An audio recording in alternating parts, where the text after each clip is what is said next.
Evening, ladies and gentlemen. So much enthusiasm on that one. I don't know why. My name is Matt Tobacco from SmokingTobacco.com and broadcasting just outside of Boston, Massachusetts from the Drew Estate Studios. This is the Spare Notes series and joined once again from North Carolina at 5'6", William Cooper of CigarCoop.com is here with us tonight. William, what is happening? You guys found me, so All right, uh, so first of all, before you get into your, I know you're all nervous because you have to give an explanation, and everyone wants to know what it is. but And I listen. I already have the privilege of knowing what it is now. There was a little bit of a panic because I knew I was going to be a few minutes late, but I still got home and set up before like 9:10. So then I'm like, all right, Coop, where are you? And then another like 15 minutes went by, and I'm like, where is he? And I'm like, there's no way he's still doing jukebox. So there's a group of some of us, and of course our top Spare Notes fan in the whole wide world, J.R. Davis of Blue Smoke of Dallas. What's up, Jay? I love you, buddy. It created a group earlier, and I went in the group and I was like, hey, so just because I know Jay's a big fan, I said, Jay, just so you know, the show has not started because I can't find Coop, and I was seconds away from calling in the pinch hitters. And I called you, I texted you, and I'm like, Jay, can you be camera ready in 5 minutes? He's like, I mean, I can, but maybe Bear should step in, maybe Aaron Loomis. All of a sudden, you resurfaced, and I said, where the hell were you? It's almost 9:30. Well, I finished jukebox, and I got distracted, and I knew he was building to something else because I know when Coop gets nervous, he starts to start a little bit. He's like, well, nature was calling and I didn't have my phone. I went, there it is. Coop had to take a dump and he didn't have his phone. And I'm over here like, what's going on? I'm it was, waiting for you. no, it was a combination of a whole bunch of things that was in there too.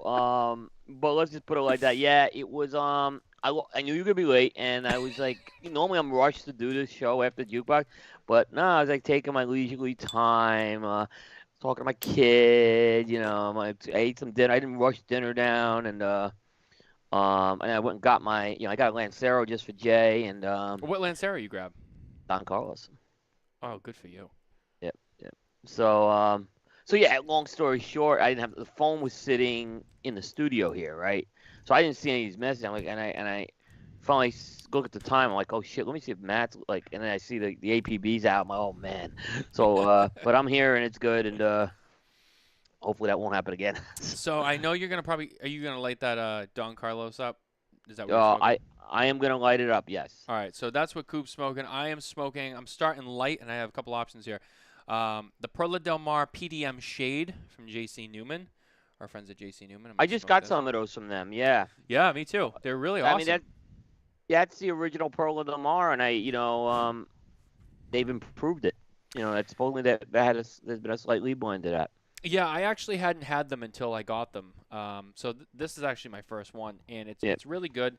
I wanted to start light. This is probably going to be a somewhat of a long show. It always is, but it could go longer because I mean we haven't been on in like over a month, just yeah. because of there was TPE, Try. there was Great Smoke. You were in the Dominican.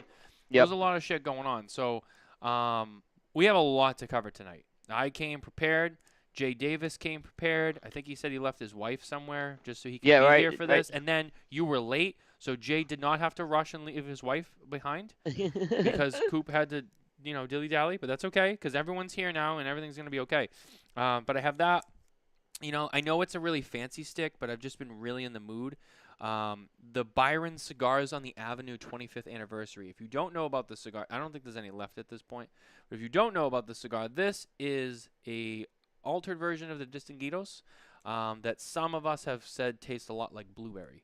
And it is fantastic. This is one of the best Byrons I've ever had. And I grabbed one because I have a couple left. I was in the mood. I also have a Room 101 Payback Maduro. So I have a few options. Oh, and I got. I have my Yeah. travel humidor because I couldn't decide. So I have God knows whatever's in here from Florida, which I still haven't unpacked. But Yeah. I got my travel unit right here too. So there's plenty of cigars I have down here. But I figure let's light up something good. oh, Nicole left the Year of the Rat in here. Where'd she get that? It's not Yeah, mine. you better grab that before. I know.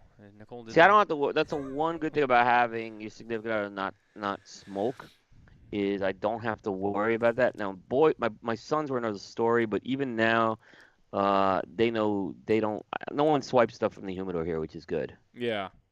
I only have to worry about Nicole, not anyone else. Her brother smokes a little bit too, but he doesn't really go in there. He'll just ask me, like, 'cause he doesn't know half the time. Yeah, But sometimes like there's a few times I'm not gonna lie, and I'll say it publicly. I've caught Nicole giving some cigars away, and I'm like, "What are you doing?" She's like, "Oh, I was giving some to a friend." I'm like, "Do you know what those are? Please don't give those away. Those were a gift for me." Oh, I didn't know. I'm like, "Yeah, I know." Like, Jesus, we have a drawer for cigars like that. It's over there. yeah. Don't go into a box. What are you doing? Can't be doing that. I know those are good, and they were, and you know what? They were good cigars too. And I was like, "Oh, fuck, those are amazing." And they were No they way. they were Lanceros. I'm not gonna say what they were, but they were Lanceros. They were great. Oh, then those Um, could be given away. and you know what? Now she's already texting me. Oh, never mind. It was something unrelated. I thought she was already texting me, be like, "Oh, give me a hard time." Yeah. No, it was something unrelated. Anyway, so back to business. So, like I said, it's been a few weeks. It's been actually a little over a month now, like I was saying. So there's a lot to cover. There's a lot of things that have happened since the last time we were here, and and we talked about this early in the week. 'Cause Coop and I talk all the time, and we were on the phone like Tuesday or Wednesday, and I Yeah. remember I said this to you. I go, Coop. I know we're not even like into the middle of the week yet.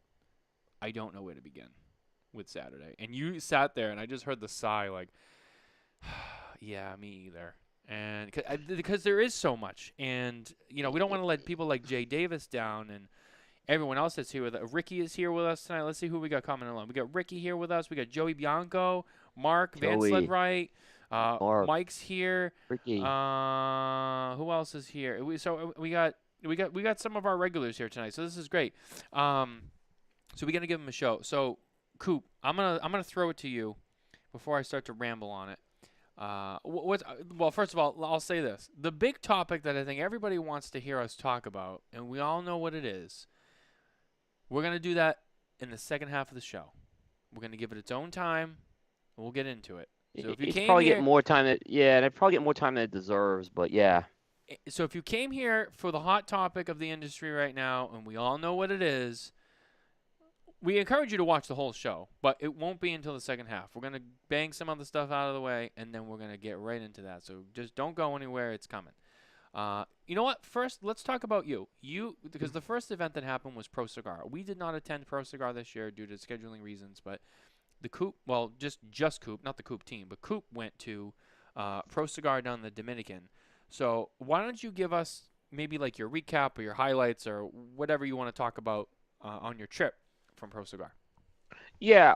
For folks who don't, thanks, Matt. For folks who don't know what Pro Cigar is, it is a festival, and it's a national festival. Really, it celebrates the culture of cigars in the Dominican Republic.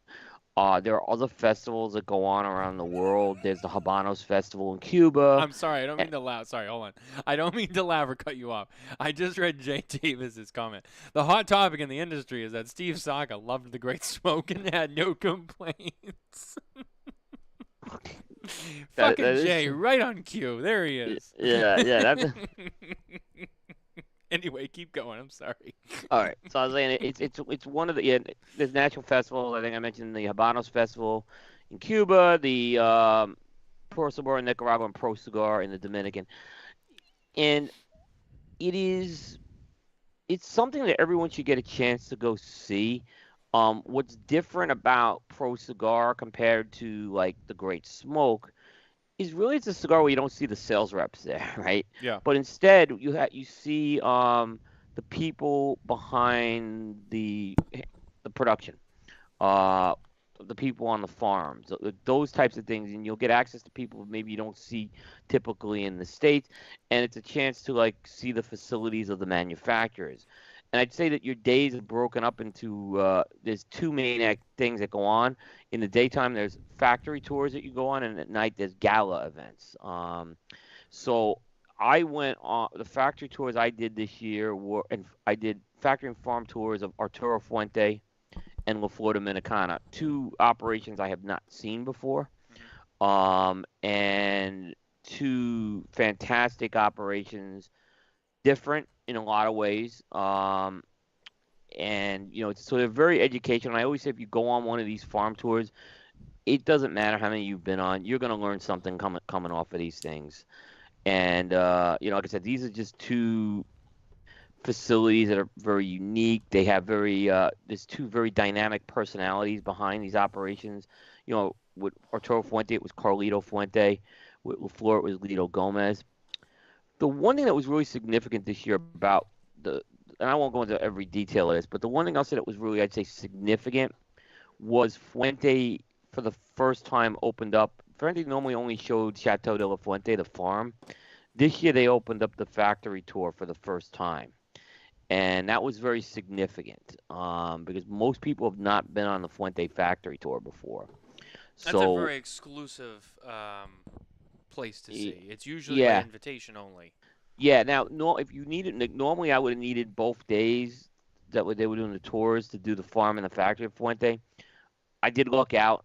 Yeah, I did get a chance to go an extra day to see the Fuente factory. So, thanks to Carlito on that. But it was, yeah, it's just and the nice thing is it's not just your standard tour. Like they bring in music, there's food. So they bring, like Lito had dancers that he brought in, and they both brought chefs in, and it's really, like I said, it's really something special. Is what I'd say. It's not the deepest factory tour that you're gonna get, like Perdomo is probably the deepest tour I've been on, but it's still very good and absolutely worth going to. I did skip one night at the gala because I was tired, and I've known now, getting older and being sick, I've learned to pace myself, and I certainly did pace myself. But I did go to the white dinner, which was spectacular. Yep. I did get a chance, to attend. That's the big dinner. They held it at the big monument in Santiago, and it's a great night. Overall. And like I said, no one's on the dance floor like Lito Gomez, is what I'll just say. Lito Gomez steals the dance floor every year at the White Dinner. So, 'cause I heard that this came up on another show. Was it KMA or it came up somewhere? Can you just explain what the white dinner is? Yeah, I mean, basically, it's a dinner. Like, it's a bad name. I think Fred was talking about this. It's a really bad name, right? But it is a dinner where you show up dressed in white, is what it is. So, Is it put what? on by Davidoff? Is that what I understand? Like the white No, label? Oh, it has it's nothing to do not. with that. It's Okay. maybe they had an influence on that because at the old Davidoff Golden Band Awards, it was the same thing. You wore white. Instead of a black tie dinner, it was like a white dinner. But no, so maybe there was some. I don't know what the origins of that is. It's a good question. Yep. But yeah, that's what that is. It's the signature event of the, like I said, bad name, but it was the signature event, always, because it's held at that famous monument located in downtown Santiago, and it's one of the few times it's opened up to an event. So it's a big deal that event takes place, there. And they do a really, really good job at that gala. I mean, it's something that we don't have anything like that in the U.S. equivalent. We just don't. Yeah, I mean, Pro Cigar is definitely on the agenda for the future for the smoking tobacco team. So we will get down there. I had to listen to Yeah. Carney. John Carney finally went to an event. Um, Well, and Carney and I were together, and we were sending Matt pictures like, haha, like yeah, I know. Dick. we were gonna be more relentless, but I think the tour was so good that we were more focused on the tour rather than torturing Matthew here. Yeah. To be fair, the rest of us have been well, aside from you, because you're a shit starter, 365 days a year, no matter what the topic is. Don't even get me started. Um, because let me just remind you, Matt LaFleur will be the NFL Manager of the Year next year. That Um, will not happen. I'm gonna guarantee. I'm gonna stone cold it by that. I just can't help get him going. As far as that goes. Um, In the middle of this, I don't know. He just sends me this message. I'm like, what is he talking about? you know what it was? It was because uh, me and the HBTC guys were sitting around in the Airbnb. Well, actually, only me and Matt were drinking because the other two don't drink. But we were drinking and we were sitting around having some chips and some dip. It was after, I think it was Saturday we did that. So we were all just kind of hanging out. We went home. We took a nap, and then we kind of like me and Matt had some drinks and we had some snacks and shit before we went. We all went out to Boynton Beach that night, and as we do, somehow William Cooper came up in the conversation, and I was like, "Oh, let's just see how we can get him going." And I was like, "It doesn't take much. We just need the right thing." And of course, me and Matt were talking about, well, there's Gabe Kapler, there's, Matt LaFleur, and I'm like, all I'm going to do is just send him a message and be like, hey, Matt LaFleur is going to be manager of the year. And I'm like, all we have to do is say that, and he's going to get fired up for the whole night, and then that's it. He'll just do his thing. And we did. Uh, And yeah. we all stood around in a circle. And on my text message thing, I did the voice record, and we all were like, "Hey, Coop, hey, hey, hey," and we were like, "Just so you know, Matt LaFleur is gonna be NFL Manager of the Year. All right, have a good night, buddy. We love you so much." And we sent it. And he came back, and he was like, "Yeah, why don't you guys put your money where your mouth is?" And I was like, "Uh-oh, here we go." Oh, that was a but good time. no, it was. Um, a couple of other tidbits I'll just mention about Pro Cigar, a little insider baseball maybe. Um, there was a big question what's going on with Davidoff, because Davidoff canceled their tours, and no one from Davidoff that I saw attended the event. Okay. It's not sure if this is COVID related or not. So it was just, that was kind of because they've always been a big part, and they still contributed cigars and everything. Um, and I did see the Kellners there. That's not, but the Kellners are still affiliated with Pro Cigar. But as far as Davidoff proper goes, they were not there. So that was a little bit of a surprise, I think, to some Well, the folks. Kellners and the Kellners and Eladio Diaz are no longer affiliated with Davidoff. So They're not, but Hanky Kellner is like the president of Pro Cigar. right. So yeah, like I said, they just weren't there, and that was just it was a surprise. Because normally Davidoff, I've been to the Davidoff factory and the Kellner Farms, and that's normally an option. There was not an option for that this year. Hmm. I don't want to read more into it than what it was. It just they weren't there. Again, I'm wondering if it was COVID related, maybe to do with some of that too. Um, and so that was one thing that I've noticed there. The other thing is, and we'll get into it. I did talk to Abe this morning. TPE is now throwing their as moving their show to the same week in February as normally as Pro Cigar was this week. Hmm. Abe, to his credit, has not settled on a date with the Great Smoke. But my goodness me, there's 365 days of the year. Can these three events find it where you're not overlapping these events? There's no reason for this. And look, Abe's event's a big event. I mean, you saw how big event that is. Hmm. Pro Cigar is a big event, right? And Yep. TP is a big. These three have got to be able to work together on this. This is Well, this is. Can one just? Here's an idea. Here's a novel idea. Pick up the phone.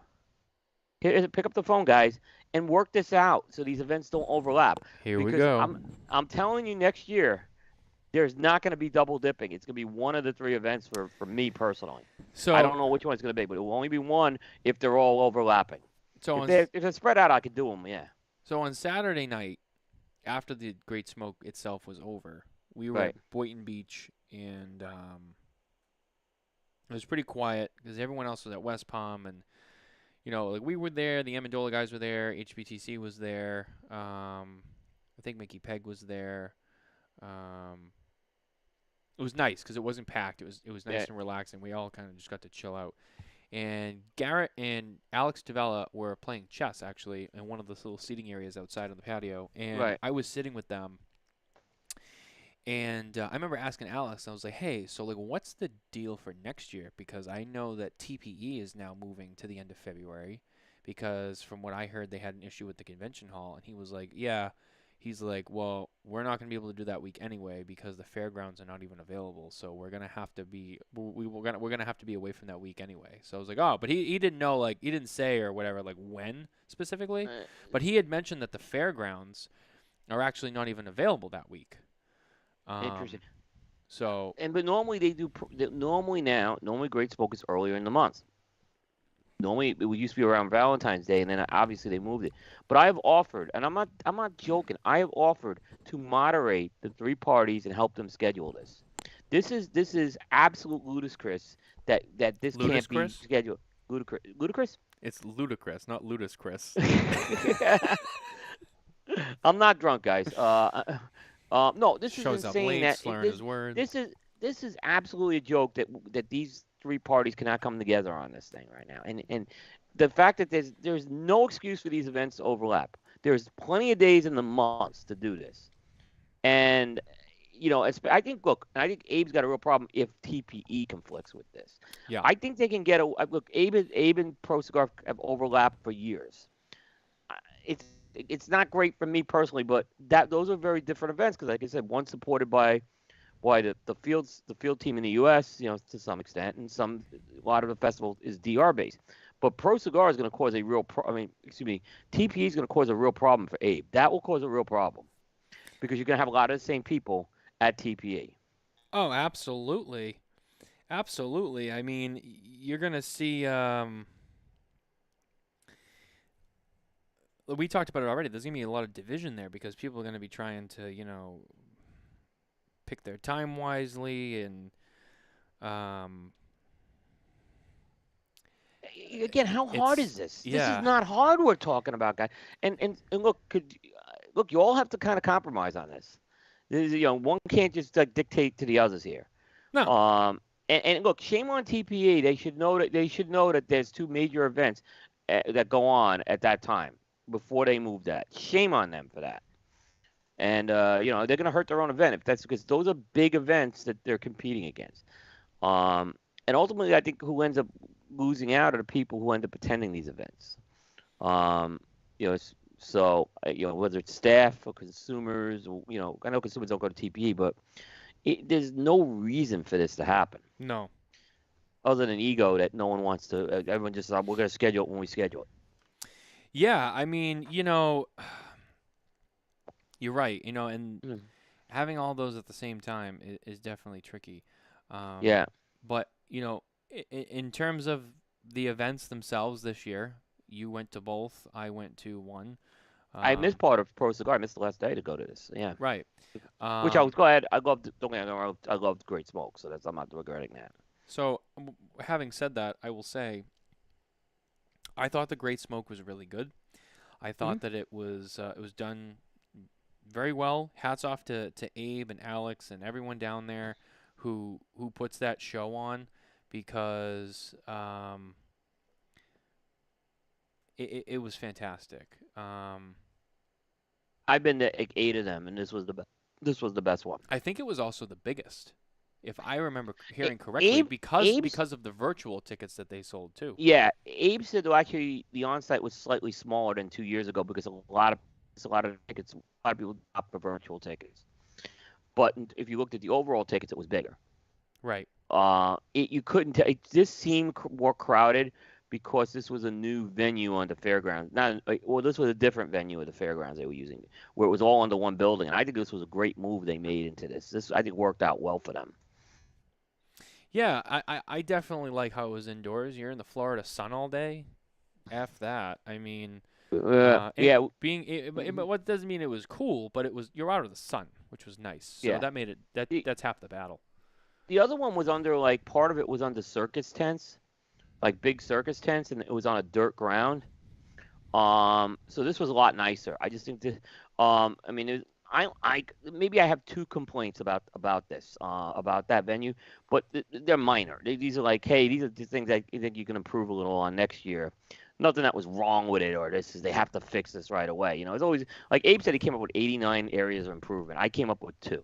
So I mean that's saying one critique, and this is with love, because I don't hate. I love Abe and Smoke Inn and everybody. The food at the brunch, 100 times better than the food at the Great Smoke. So you went to the Sunday brunch? Yeah, and the brunch was like, man. They needed a Hawaiian theme. I thought the food was pretty good at the Great Smoke, but it wasn't horrible. The VIP is always better. The VIP is always better. That brunch the next morning, oh man, I got my $35 worth. I must Yeah, I must have had like 3 or 4 plates. I think it's the same chef too. So I think it's a little easier to maybe do the brunch. Um, but I felt they missed out on the Hawaiian theme. That was the one thing I thought they missed out on with the food. So that would A be the little bit, one thing. Yeah. a little bit. I agree. That was Yeah. that was like the only thing that I was like, That man, was one of the two things. I had two, maybe three, but the third thing was a venue issue. It had nothing to do with the Great Smoke. that was Um, yeah, that was like the only thing to me yeah, that was like yeah. a little And the other thing disappointed. the other thing I needed as a media person, and this was a problem, was I needed access to be closer to the stage, and I couldn't do it because I wasn't a VIP ticket holder. So I wasn't gonna bug Abe at that point and say, "Hey, Abe, I want to get some photos. I want to do some stuff." We had an award to give Herklots, and to be honest with you, I snuck in to give Herklots the award. I was with Bear and Bo, and Bo got stopped, and we went in, like, because we wanted to give Herklots the award, and there was no other way to get to him unless we went through that VIP area. So, and this was an award I had not given Mike at PCA, so I was overdue. I had to make sure I gave this to him. So that's the one thing I said, and that's a minor thing. I'm sure Abe could take care of that before next year's event. That's not and I'm sure that will be fixed. But that was one thing I would have done is the media guys needed the access to that area. Yeah. One comment I want to actually two because Nicole had something funny I want to put in there too. J.R. Davis. I don't even know why I read the whole thing. It's just J. Davis to us. Jay, why do you have your initial in there? It makes it you trying to sound like really official. No worries. Bear Duplessis and William Cooper had enough SPF 80 to enter picnic on Venus. Wait, I didn't hear. I didn't catch it. What did you just? He said, I laughed because he told me his story. I'll explain after. So, no worries. Bear Duplessis and William Cooper had enough SPF 80 to endure a picnic on Venus. Now, it's funny because I had Yeah, brunch. So, I had brunch yeah. He starts in the parking lot. That was with funny. Yeah, Jay Davis, Kurt yeah. Kendall, Nicole, Joey Bianco, um, and then our friend David came over later. But so we were sitting with Jay in the morning, and he was talking about seeing you guys, being like, "Yeah," and I see Coop and Bear like slather themselves with sunscreen. I'm like, "Did anyone tell them that it's I'm inside?" I have. Yeah.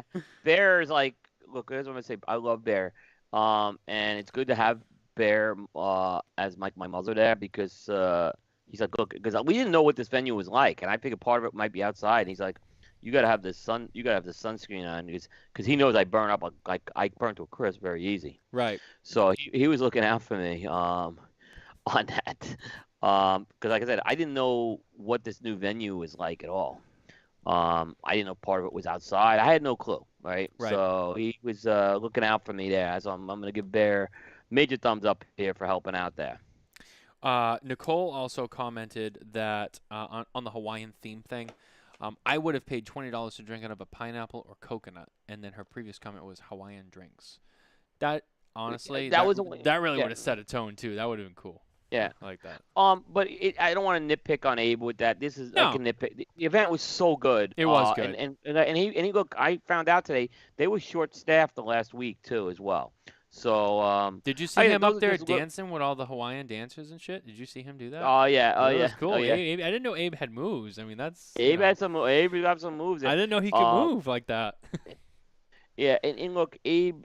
It's funny. Abe said, "I hardly spent any time with you." I'm like, Abe, you were running around like you wouldn't believe. The last thing you wanted to do is just deal with me, right? Right. And he did have to deal with me because Bear. We had a little problem with Bear's ticket, as people may know.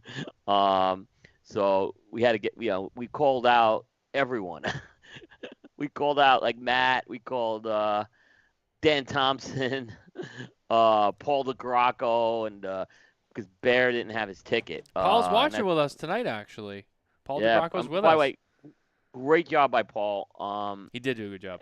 And Kim, they did a tremendous job.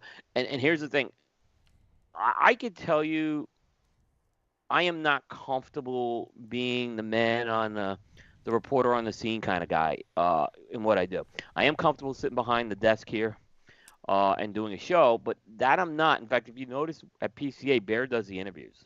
Correct. It's just not. I think it takes a gift to do that. Paul certainly has that gift. I knew that when Paul got this gig, it was like the perfect deal. And I mean, he did a great job. And hats off to him. Kim did a great job as well.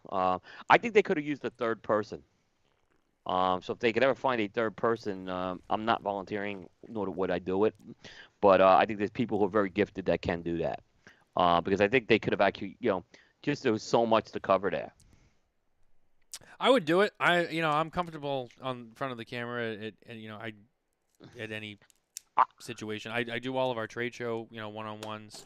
And you're right. When I first started doing it, hold on, I'll let you get to that point.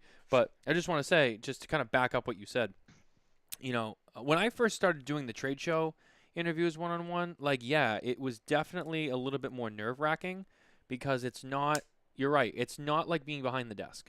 yeah, It is a different vibe. It is a different feel. It's a little bit more, I don't know, it's just, well, first of all, most of the time when we do these shows, 99% of the time, our guests are connected virtually. So, like, you're kind of alone, so to speak, over here, yep, and you're comfortable. When you do those, like, you're out somewhere, you're in public, number one. So everyone's watching you do it. So then you get a little more pressure. Number two, that person is standing there right with you. And even though you're still talking, having them there adds a little bit more to it because it's like, oh shit, like we're here and we're both on the spot. So yeah, I mean, it is different. And in PCA last year, like the first like day or so, I was like uncomfortable. Not that I didn't want to do it, but it was just like I was so out of my element. So I totally get it. But I luckily by the end of PCA and after like the first hour of TV when I got kind of back in the swing of it, I mean I kind of shed that and I just kind of got used to it only because like for us Nicole won't do it, so I have to do it. So I was just like, well, there's no one else to do this. So if I really want these interviews, I got to do them myself. So I just forced myself into it, and I yeah. just kind of overcame it. For you, you have Bear, and that's easy. So, And I'm more. I mean, if I look at what I do in cigar media, I'm more of a writer. Okay, That's really what I like doing. yeah, I still like having the pen in my hand. I have some stuff I'm writing from Pro Cigar, and I obviously had some distractions this week with cigars and without cigars that caused some delays. And but that's what I'm more comfortable doing is the writing piece. Um, I think by osmosis I became a podcaster to kind of support that. But I think doing those interviews at these trade shows, it's not for everybody. It's certainly not for me. And like I said, having someone who likes doing that is important. Um, what Paul and Kim did, which I think made it tougher, is they had a producer in their ear the whole time. So that's this true. wasn't so they had and that is look. I've done radio, and I know what it's like to have the producer in the ear. So that's another dynamic, and it's a skill to kind of really do that flawlessly. And like I said, those were just two pros that did a great job on that. And I think if people haven't watched the virtual, if you haven't watched it, Matt, it's a great thing to watch I did because you're watch. gonna get a I didn't see all of it beginning to end, but I went in after and I was watching bits and pieces of it. yeah. Yeah, I actually watched it twice. So when I drove back from Florida, I actually listened to it. Um, but I didn't really, driving really I watched very little of it. So I did watch it during the week one night and to see the production that they did on it. This is like no, I mean what the goal I think they were trying to do is capture the vibe of the event, and I think they did a very good job of capturing the vibe of the event, which is a very hard thing to do. Absolutely, So it's no small yeah, task, and everyone was on their game. it was. I thought I was a little disappointed maybe that there was some brand owners that weren't there that I think have been there in the past. Abe, but that's not Abe's fault. He tries to get these guys out there. Yeah, And so that's not Abe. But so I think a little bit at some of that's the pro cigar conflict. Some of it's just brand owners don't want to be bothered. But you look at some people who came out like brand owner wise. The McAuliffe team was out there in full force. yep. They were there. Robert Oh, and Holt was just there. as you said that, Dan Thompson chimes in. Good evening, Yeah, everybody. Dan yeah, Thompson, yeah. welcome to the I did. show. Yeah, no, it's good. And that was I didn't I, cause I'm looking at a different screen here right now. So yeah, I mean it's really good. And like I said, I think the big thing too was Carlito. Carlito made a surprise appearance, at least to the Great Smoke people. Abe did know he was going to surprise Abe, but I had a feeling Abe did know about it. But Carlito went over to the booth, and I'm telling you, he met with everybody. Yeah. He was on his feet for he must have been on his feet for 3 hours, and he was still meeting and greeting people after the event was technically over. So you know this the Fuentes who we've talked about the last couple of years have just really connected with people virtually. Mm. Now you see this next step here, and Carlito just it would, and I waited on the line to talk to Carlito. So the funny thing is, I didn't know if Matt knew that Carlito was coming, right? So I go, hey Matt, guess who's here? And what friggin' Matt does? He pulls out his phone. Look, I got a picture of Carlito. You fuck! I was like, you already knew. I knew before you, yeah. You know before me. Well, Yeah. I know Oh, I didn't know just when you knew they had come into the venue. I didn't even yeah. know that, right? But I was keeping this a secret from everybody that Carlito was coming in. So I did tell Bear. I did warn Bear about that, but he was in the car, and I said, "You'll feel better. You're gonna see Carlito." So No, it was funny because what happened was Coop goes, "Hey," he's like, "I don't know if you know, but Carlito's here." And I went, "Oh, he is." I'm like, "Where is yeah, he?" And you're like, oh, "I don't know. I think he's." And while I'm doing this, I'm pulling up, and I was like, "Oh yeah, that's so funny." And I like show my phone. He's like, "Oh, get out of here." yeah, and Matt's got the loud Hawaiian shirt on. So like we were loud Hawaiian shirts, like a lot of us were. So this was like I knew Matt just had this picture taken because the Hawaiian shirt was in the photo. And look, I had never met Carlito in person until at Pro Cigar. Really? I met him once at a baggage carousel, but he didn't really know who I was. That's a random So place to meet him. yeah, it was coming back from Pro Cigar 2 years ago. And he flew coach for some reason. He normally doesn't fly commercial.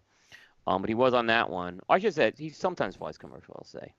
But yeah, I felt like when I met him in the DR, it was like meeting an old friend. Yep. Same with Dan Thompson. I had never met Dan Thompson in person. And it was like it was a little anticlimactic, like for both of these people, not because it wasn't great to meet them, but I felt like I knew these people and talked to these people so regularly and have the privilege of doing that, that it was easy. Like, so, there was, that was really nice to see that as well. I met Brian Matola for the first, Brian Matola and Yeah. I got to know each other for the first time. So, and even some, there's reps I don't see normally, that I know, reps are always key to get to know no matter what part of the country you are in. So, I didn't see Booze. So just I did met. There was a few people I did not connect with. And if folks, I'm not going to get into it on here, but I was dealing with a personal situation that day. That unfortunately did distract me. So Matt and I sent Matt a message, and Matt was totally understanding of my situation. So there were a few people, unfortunately, I did not connect with.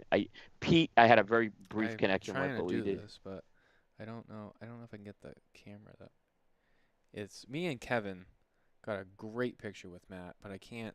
And I don't know how to get it Yeah. up on the screen. I don't have Nicole here to get the photos on the broadcast. I don't know. She's busy, Well, so I don't want to bother her. But yeah, we did see Matt. It was nice, and we yeah, took and he was like, and he was with his wife Barbara, and it was like, oh, we got to get a couples photo with Matt. And I was like, yeah, because he's close with Matt too. And yeah, so we're doing, and then he's like, "Hey, you and me, Nicole was like next to Matt, and he's like, "Hey, no, you yeah, guys switch, and then me and you are gonna like take a photo with Matt too. Like we're gonna do." And I'm like, "What are we gonna do?" He's like, "We're gonna kiss his cheek," and I'm like, "What?" And he's like, "Come on, we gotta do it." And I'm like on the spot. I'm like, "All right, fine, all right, well, let's just do it." The couple photo got ruined because the two girls were just like, yeah.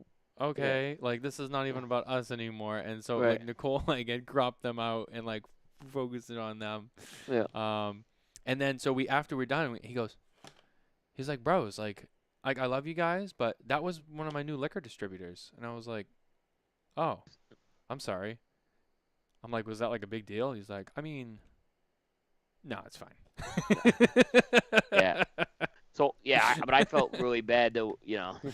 At least you got to connect with him. But yeah, I was a little distracted, unfortunately, at the part of that event, and so there were some people I did not connect with as much as I would have liked to. He But was everyone looking was for very. you though. He told me. He said, "Tell William Cooper to get his Well, ass over here." I sent him a message the next day, and he was very nice. He was totally understanding about it. I figured I better send him a message before I take shit from it too. But it's kind of weird because I always spend time with Matt Booz, and I didn't this time. So my fault. But he was very understanding of my situation. So um, it is what it is. These things happen in life sometimes besides cigars. So No, I understand. yep, yep. I So got it. yeah, But all in all, it was a great event. Um, again, thank you to that team down there for putting that event on and yeah. They allowing us to thank you. come. That was great. I always want to say that. Thank you to them because they are Yeah, the ones who put all the work into to putting it on for us to come. So yeah. And this, and they really do deserve it. This team. And Abe's very involved with this. He's every detail they care about. Um, So, and they are always there to help, and I think they really care about people coming away happy at this event. And worry if people aren't going to be happy. Um, I've been to a lot. I've been to Abe events over the past 10 years, and he knows how to put on an event. He knows how to put on a party. he does. And is Abe's everything good. perfect? No, it's not perfect. But I don't think if anyone comes at it saying like criticizing that event, it's like they need to have the head examined. I would say that what the big thing for me too is it was nice to see so many other fellow retailers fly in for that. It's like Kurt Kendall They was there, Jay Davis was there. My hustler has Mike. Yeah, the cigar shenanigans people were there, Yep. from North Conway. So like it's not like it's just for Yeah. consumers and it's not just for like the reps and the Yeah. brand. Like other retailers came in for Yeah. that. Well, That's a Chris. lot of respect too. Yeah, and Chris from Chris Duque from Hawaii came in. Yep. Uh, and that's a big deal. I mean, to come in from Hawaii. Tom and And Michelle came from Alaska. but they always come in for this stuff though. Like I I'm just know, but saying. still a long Yeah. trip. Yeah. I get it, but they're like I don't know. Do they have a residence in because they're in Florida a lot? That's all. I'm not trying to minimize it. Well, if you lived in Alaska, I'm sure you would make time to go to Florida as much as you could. Yeah. I've never met them. I've never met them. I didn't meet them this weekend, but I know Chris very well. Yeah. And Chris does a lot for the industry, so Hmm. I have a lot of respect for Chris, and he's just a really good guy. Yeah, I think last year he was at the Dunbarton booth too. Yeah. Oh, he Yeah, was. at And PCA, at PCA. he's doing that whole Daily Ash thing. Um, Ah, the big man's here. Honest Abe's watching. What's up, Abe? but someone must have told him I said bad things. Yeah. No, no. I hope Abe heard we were just saying. Because it was a like I said it was a very special day. No, it really For a was. lot of us. And I said this in the morning. Like it's the chance that a lot of us media guys we only see each other 2 or 3 times a year. This was one of those times we got to get together as media. So it's you, Dojo, the How About That Cigar guys. Those are guys. There's other guys that just choose to be out there by themselves, and we won't get into that. But like I said, it was great to see a lot of the regulars there. And I know you spent some time with the How About the Cigar guys. I spent some time with the Dojo guys. So we spent some time at the event together. But so it was really good. Gabe said family reunion, and a lot of us media guys are family in a lot of ways. So it was a great. It provided that opportunity. Like the only other two opportunities I think about maybe are PCA and TPE, Mhm. and I wasn't at TPE this year, so I was really glad to see all you guys, knowing I missed all you guys at TPE. Yeah. No, And that was Abe who brought us all together, so you got to thank Abe on that. yeah, no, really. I mean, Abe, once again, now that I know is here, thank you just for putting the event on and all the work that you and all your Yeah, team yeah, do. Because yeah. it really was a solid event, and it is a great place for people to come together, especially for the Yeah, consumers too. Because remember, they don't get to come to the trade shows yeah, and connect with everyone too. yeah, So that's kind of something that we get to do. But for everybody, like yeah, I was saying, like it's nice. It's a huge event. I know other retailers that do kind of like an annual event every year, and they're good too. Especially for like Kurt puts one on, Garofalo puts one on. They're big and they're good, but it's more of a local event. You know what I mean? It's like a few hundred people. Um, the Great Smoke is an over the top event. I mean, that's that's truly an extravaganza. And then if you factor in, it's not even just the day of the event; it's all of the like the pre-parties too Yeah, at the smoke-ins. It's a whole thing. it's a whole thing. And then you get the brunch, so it's really not just the great smoke. It's the few days leading up. They have the party. They had the Red Meat Lovers dinner. There was Thursday night. There was an event at West Palm Beach. Friday night there was an event at Boynton, and then there was the Red Meat Lovers Club. You have the great smoke. Then that you get the after party. And then the next day you get the brunch. So it's really like a whole package deal. It's not like it's just one event. It's Yeah, it's like a, you know what I mean. So you really, if you travel down there and you schedule it right, so you can get to some of the other stuff too, like you really get your money's worth out of it and more. I mean, I truly believe it's for what you pay, like to get in and to do all the other things. It's really a great value, and for what you get out of it and who you get to see and just the experience. And if you're from yeah, a cold climate, you get out of the cold in February when it's freezing, for most of us, and but yeah, no, seriously, it really is. It's over the top, and I think that it's only just going to keep growing and getting bigger and better, and it's already great. So, um, now you have the virtual component too. So yeah. it's made it even bigger again, and I'm really glad that Abe was able to kind of be like, hey, you know what? Well, we're going to go back to in person, obviously, because that's the heart and soul of it. But you know what? We're going to keep the virtual too because. Um, even if you're watching at home, if you can't be there, um, you know, you got to try to come eventually if you've never been. But you can at least be kind of part of the experience. You get to watch what's going on. You get the cigars. You get the swag pack. So really, like, just trying to include everyone, even if you can't be there. He's still like trying to include people and not just doing that virtual thing. As well, we only did this because of COVID. He's like, well, it actually worked pretty well, so let's just keep it around. And that was smart, and that's a smart business decision too. You look at it from the business angle. It's a smart business decision. You can sell more tickets. Yeah. Just seriously, I mean, and that's the one thing about Abe, and I know he's watching. This is, no BS. I would say this if he was watching or not. And when we gave him Retail of the Year award, so I mean, you know, I've already said my piece on what we really think of Abe. But that's the thing about him too, and it's not even just the Great Smoke. I mean, look at some of the other projects he's done. The stuff he's done with the Connoisseur Club, his microblend stuff, he in the Advent calendar he came out with too. Whenever Abe does something, he Yeah. thinks of everything. And I had the opportunity to talk to his dad, Roger. He sat down with Nicole and I at one of the nights we were at Boynton Beach. And we were talking to him and getting to know him a little bit, and he was telling us a little bit about like Abe's when he was younger and kind of the Oh, I would love to hear Abe's the stories grocery as a store, kid. the grocery store, Yeah. and all that, and then Abe went to Florida.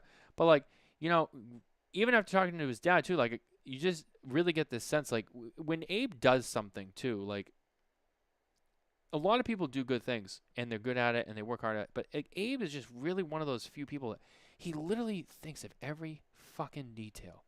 No, Like, that's what I like, was saying. He, like, he like, really like, does. like last year, I remember the thing was with the Great Smoke. Like he was like bent out of shape over making sure that he got the shot glasses in time, the little shot Yeah, glasses for the back. remember Like that? that was a Yeah, huge deal for him, like yeah, because it had to be perfect. And I think that just really shows. And like you said, none of it's ever perfect because no one can be perfect. you can't. Nobody, No, I mean, nobody. But but the I fact that think he strives for it so hard, the end result is it seems perfect. Maybe it's not perfect to him, and I'm sure to him when he walks away at the end of the weekend, like it was successful. But I'm sure there's always things where he's like, oh man, like we dropped the ball on this, and the rest of us wouldn't even know. wouldn't even know. Like I said, Yeah, if he said he came up with a list of 89 things, like I said, I had two things, and honestly, those two things weren't like they were rounding errors. They wouldn't have even made any difference. Like the event was still spectacular, right? The fact that I don't know how you came up with 89 because it was that, but again, that's the level of detail he's going into that thing with, and that's I think you want to know why people go to this event every year. They come back every year. A lot of people like once you start going, you're going to start going every year, yep, and everyone's happy. I've seen cigar events over the years in the country die because they don't they don't do what Abe does. I'll give you a good example. Chattanooga Tweet Up was going back 10 years ago. That looks like it was going to be the next big event in the country. Yep. That thing died. It died because they let it die.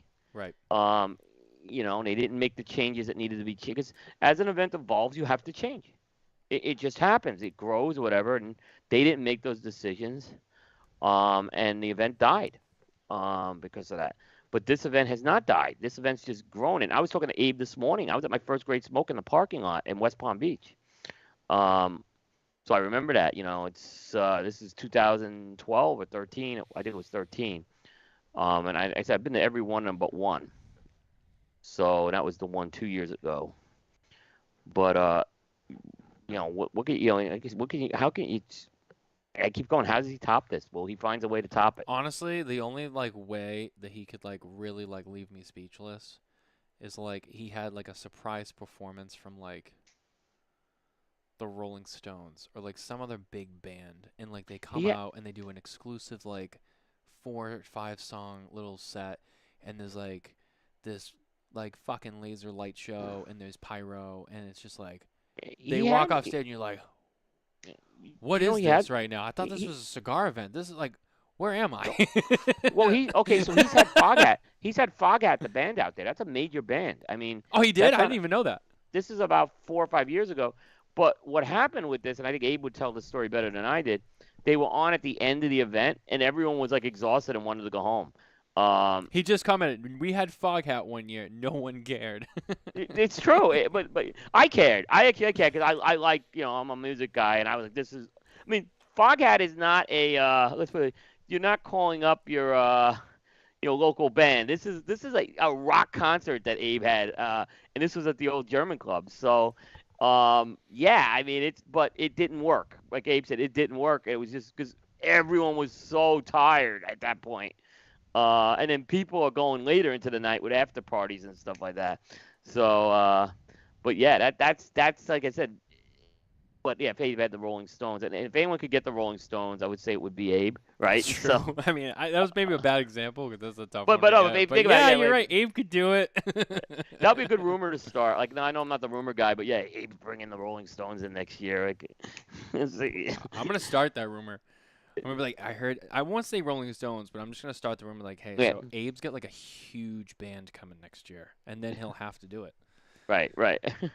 You know what I mean? Yeah, He's got to yeah, live up to his hype. Like, oh, someone started yeah, the rumor. I got to do it now. yeah. Although I, he's I, probably over there like shaking his head like, fuck, don't do that to me. don't It's fucking already do that. stressful That's all we need, right? That's all we need. Yeah, you mentioned one last thing I just want to mention too is, and I didn't get to go to it this year, and I've been to two of them already. The Red Meat Lovers dinner.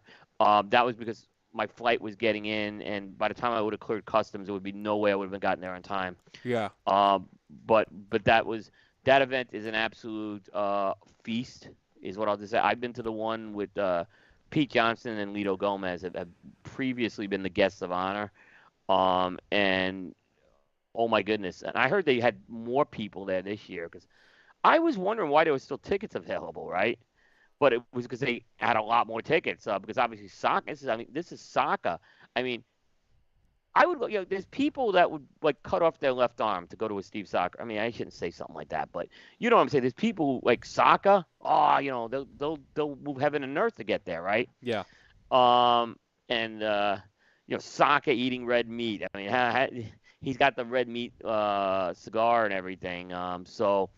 I mean, I regret I missed that, but that is like an absolute. That's one of the great meals you'll have. Is what I'll just say. And they've always done a dinner. They started doing the Red Meals Company about 3 or 4 years ago. They used to have it at a steakhouse or something, and Abe's always gonna pick a good steakhouse. And then, like I said, I think this is even, but this dinner concept they've done is much better. Yeah, I think it just works out great. Jay Davis said Abe is calling Mick on speed dial as we speak, and then Abe commented, Jay Davis, actually Keith. Too I know funny. I know Ronnie would. No, just kidding. Um, Imagine that though. I mean, think about it. If anyone could pull it off, right? I'm being serious. That would be the one guy I'd bet my money on. Abe is one of those guys who, like, I'd always be like, wow. But, like, if he pulled something, like, even if it was something different, like I don't know, like whether it was like a band or some other celebrity Yeah. or just or some other thing, whatever, like some grand surprise that no one would expect. Right.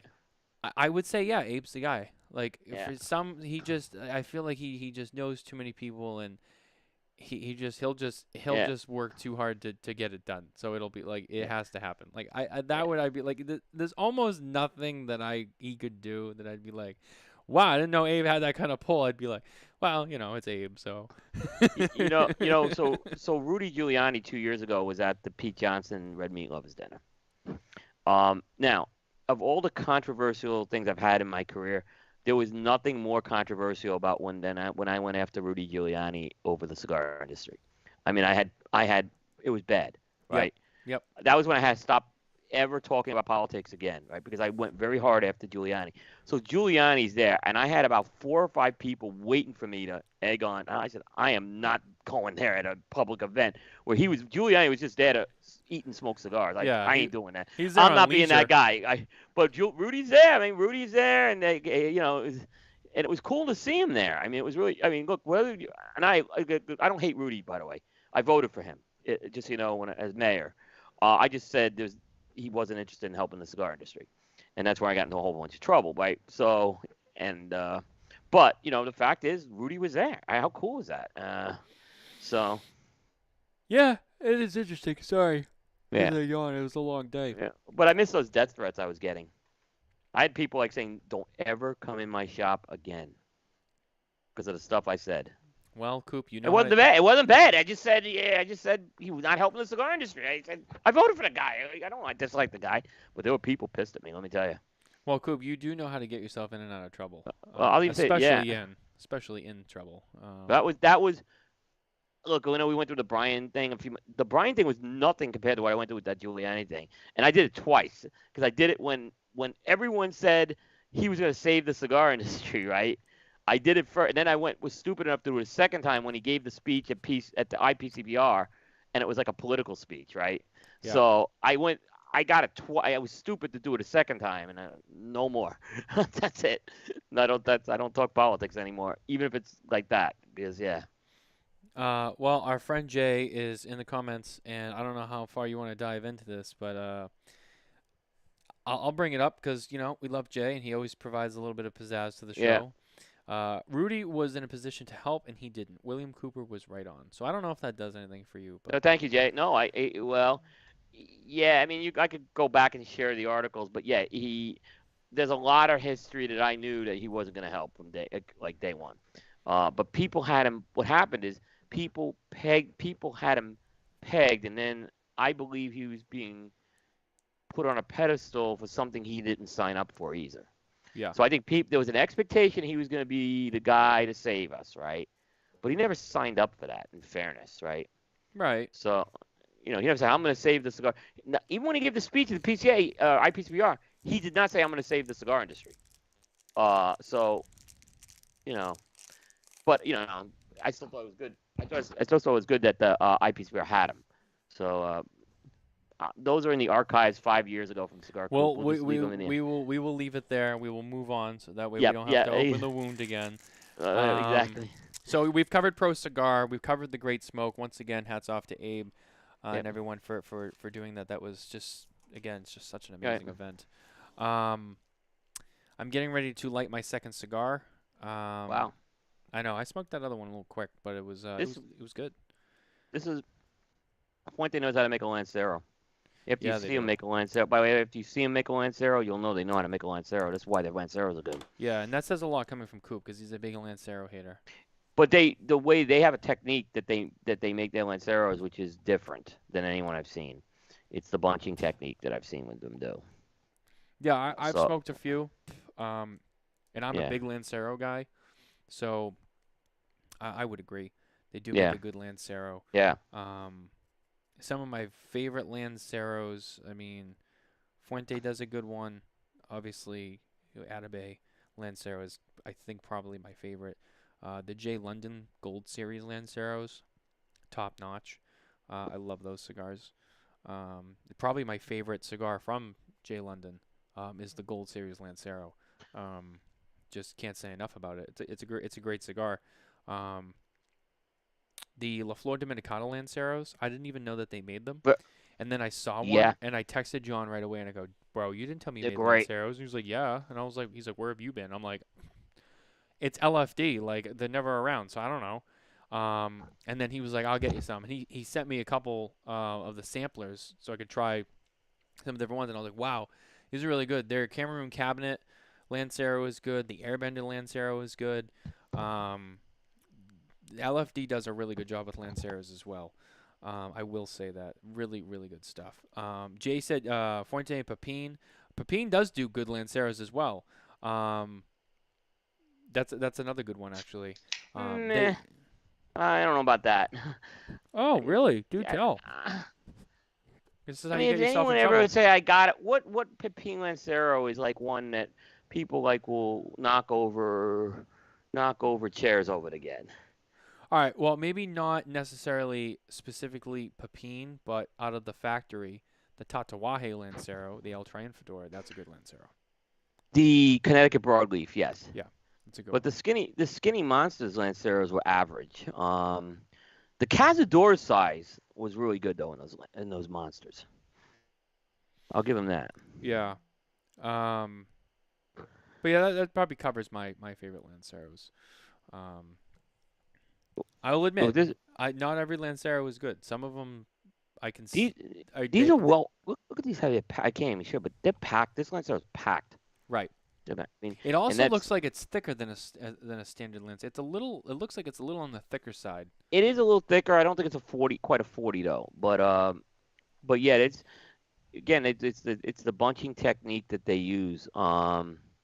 That's why these Fuente Lanceros are so good. Yeah. Yeah, and the draw is like perfect. I mean, this is a Don Carl. We Oh talk about shit! Don How Carl. could I forget? Thank you, Mike. 724 Lancero. How did I forget? That's It's a one of good my favorite Lancero. Lanceros as well. Good Lancero. Oh my god, yeah. Bear and I did a show. We did a Lancero versus Gordo show on the 724. Um, and we smoked the Gordo and the 724 Lancero. I picked the Gordo.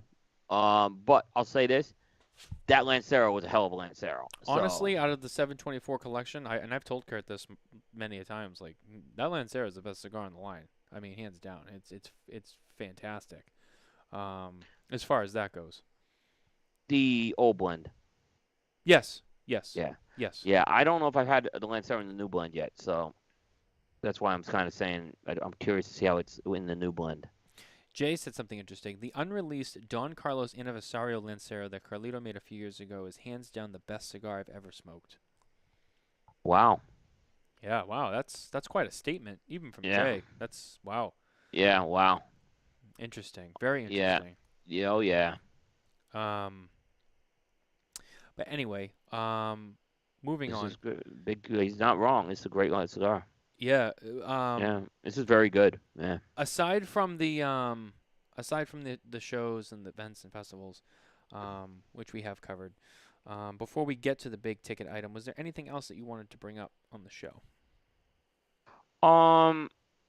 No, I think that's covered. I mean, like I said, this was a couple weeks of you know, big events. These are two of the biggest events that we have in the industry this year. So I think and I hate I don't really like event recaps because they're all the same. But what I will say is these are extraordinary events that I was at.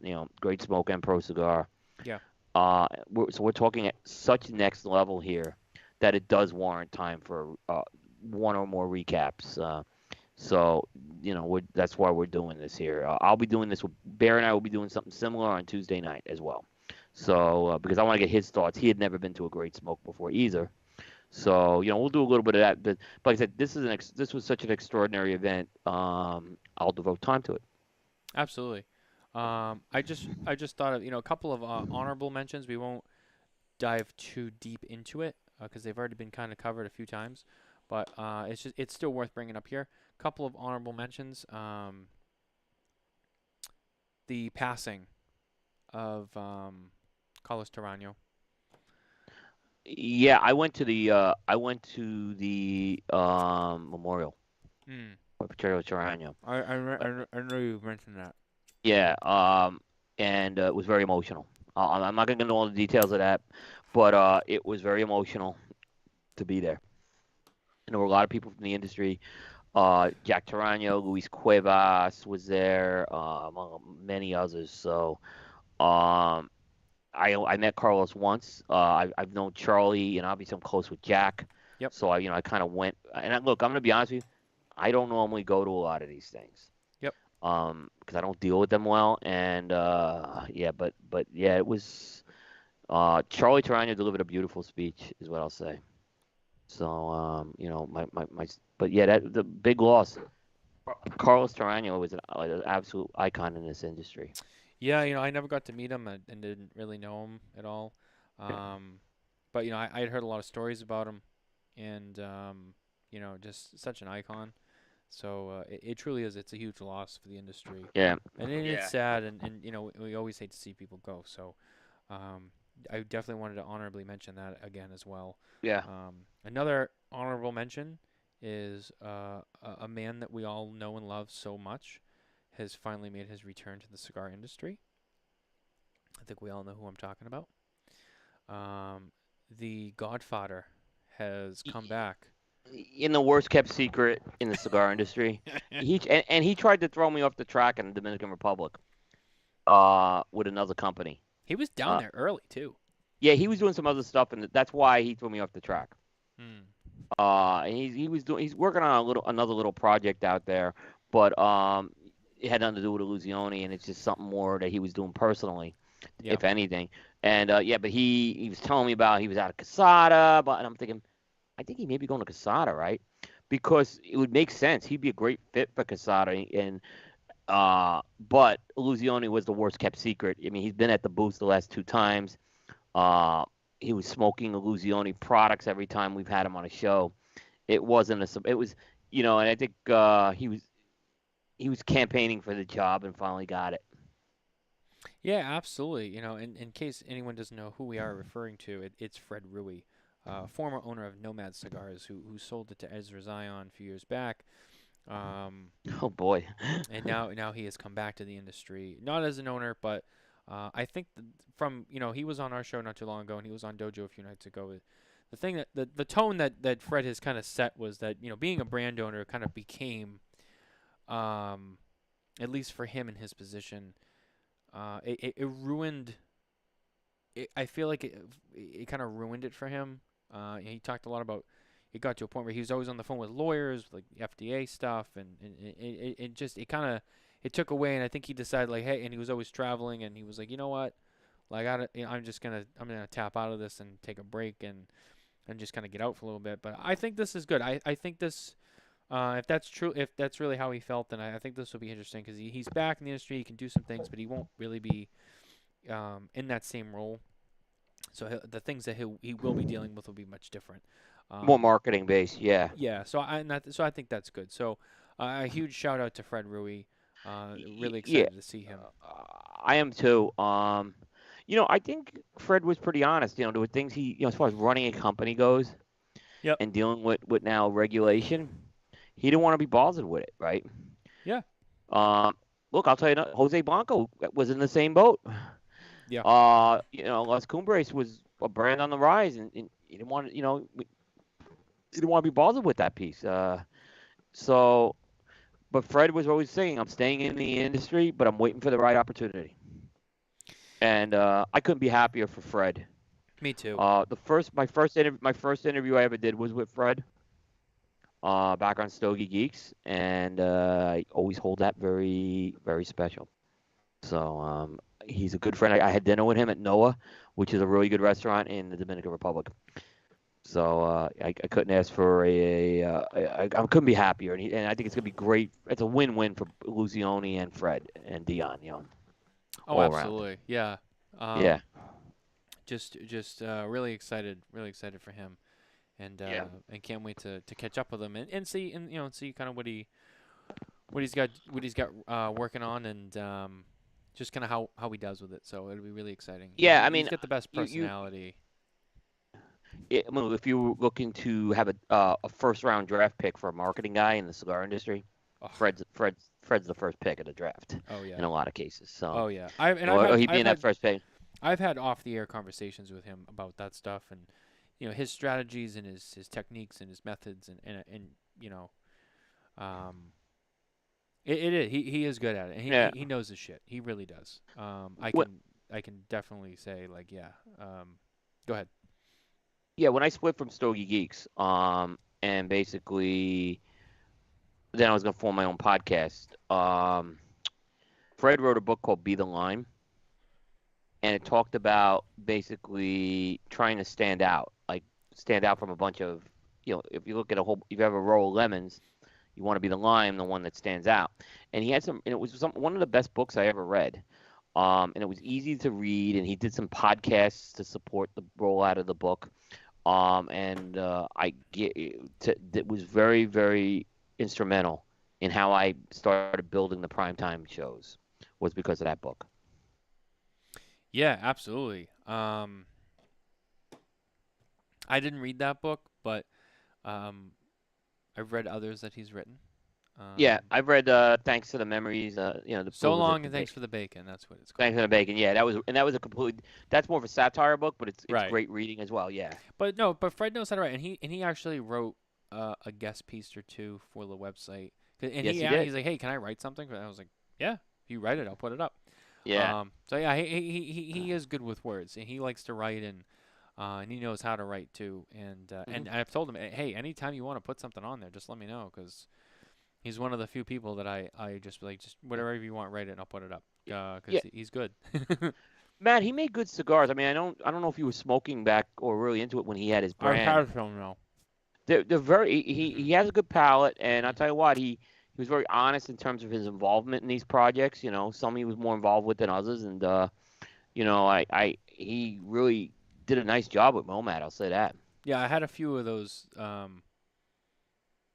older original nomads I, that he I want created, to and they say were he good. had that thing up to 50, 60 SKUs. I mean, he had a lot of SKUs in there. Hmm. So good for Fred. Yeah, good for Fred. Yep. Seriously, Yeah. he's awesome. He's the Yeah. shit. Love that dude to death. I think we're getting to that point. Okay. I can't really delay it anymore. I know that's what everyone showed up for. Yes, I know spammers. We know naked girls right here. I know. Just please get off my feed. I don't give a shit about you. I don't know. We never had spam comments from YouTube before. Now all of a sudden they're showing Yeah. up. All right. This kind of began a little bit. I would say, when did that originally start? Like 3 weeks ago, 3 or 4 weeks ago. Well, last show we talked about this, We didn't we? did. We talked about it. The letter that the PCA put out, which I don't think was originally intended to be what it became, but it's already out there, and people have already made their opinions or their takes on it, or interpretations rather, on what they felt it should be, or what it is, or what they're trying to say. But basically, the letter about the marketing for cigars and the kind of like the rights and wrongs and what should be and should not be happening, and without pointing any fingers or naming any names, just kind of putting it out there. And then people took it and ran with it, and obviously people went and pointed fingers on their own after that letter came out. Now, I think that no one has taken more offense to it than Brian DeCin of Privada Cigar Club. Now, Right. what I will say is that in Brian's case, it's not, that letter was not written about Brian. It was not directed at Privada. It wasn't all about Brian. He's not the only one who has done things that you could say fall into that category. But he is the only one, I think, that has. I don't know if it's just because he originally just chose to speak up about it, because he felt personally attacked and defended. But he's not the only one. Just to be Well, fair and to be clear, yeah. When he's we interviewed, yeah. no. Go ahead. Go ahead. Yeah. No, go ahead. You go ahead. Go first. Well, I was just gonna say, so in the fairness, because everyone on both sides comes out of the woodwork, and it's become a very hostile topic. But to be fair to everybody, no, it was not directed at Brian specifically. It was not directed at Pravada specifically. Um, Maybe at least that letter. People who read that letter and took it and then maybe pointed the finger at Brian. Um, that's what those people did. But the reality is there's other manufacturers who do stuff like that. So he's not like alone in this situation, but he seems to be the only one that has spoken out about it. Um, which is kind of the beginning gist of what this topic is. Kind of died down a little bit after he called out Carlito, because Carlito had shared. So I had published the letter from PCA on SmokingTobacco.com. Carlito took my article, which was mostly just a copy of the letter because I wanted to present it just as they sent it, and shared the link, and then shared like the link like 7 more times. And I can't remember if he called anyone out specifically or Brian out specifically, but I know he was very fired up about it. He shared it several times, and then people they got into it. Brian called him out, then it kind of died. And then this week, it came right back up, and it is bigger than it was before. Charlie Minato of halfwheel.com, I think everybody knows who Charlie Minato is at this point, whether you're in the industry or not. But our peer, Charlie Minato, wrote an article about this topic, a little bit more in depth, and it was, I think was it like it was supposed to be like the 10 things about the cigar marketing that you should know or you shouldn't do or something like that. It was like 10 things, I remember. Um, 10 and thoughts on marketing the kids. It the was. 10 thoughts, yeah. And so that article comes out, and once again, Brian obviously, came back with a response to it. Carlito shared that all over the place again. Um, I spoke to Charlie about it, and he told me himself, like, hey, listen, the intent was not to single any one person out or attack anyone. But he named names. He named names. But he named names. You're right. He named Um, names. he Bear texted me. Oh, never mind. But yeah, he named names, and Charlie does do that. Yes. And but and that's look, that's his right. Hmm. I can't say that he Yeah. shouldn't or should not, but that's, hey, what his thoughts and opinions are his thoughts and opinions. They're not mine. They're not yours. He came on the Smoking Tobacco show not too long ago. I was happy to have him on. We had a good time. We had a nice discussion. He named some names on that show. Yes, he did. And one of those names was repeated a few times, and I don't wanna rip the scab open or anything, but I just for the record, if a name was mentioned a few times, and I reached out to that person to kind of follow up with them, and that person was mad at me too, just for being part of the conversation, and I kind of felt bad because I was like, I mean, I really didn't. I really didn't feed into Mm. to you specifically. And when people come on the show, they say what they want to say. And that's their right in their defense. It's their right to say what they want to say, but it's not necessarily a reflection of my thoughts or feelings on what they say. Just so that's out there. And I apologize to that person. But it is what it is. I mean, it's what happens in media. Topics come up, things get said, people get roped in. I get it, and I can't lose sleep over it because it is what it is, and I'll have a discussion with that person in person at some point soon, and hopefully clear that out. But yeah, I mean, again, back to the main point. So he named names, and then obviously that started some more trouble, and obviously that topic is at the forefront again. So.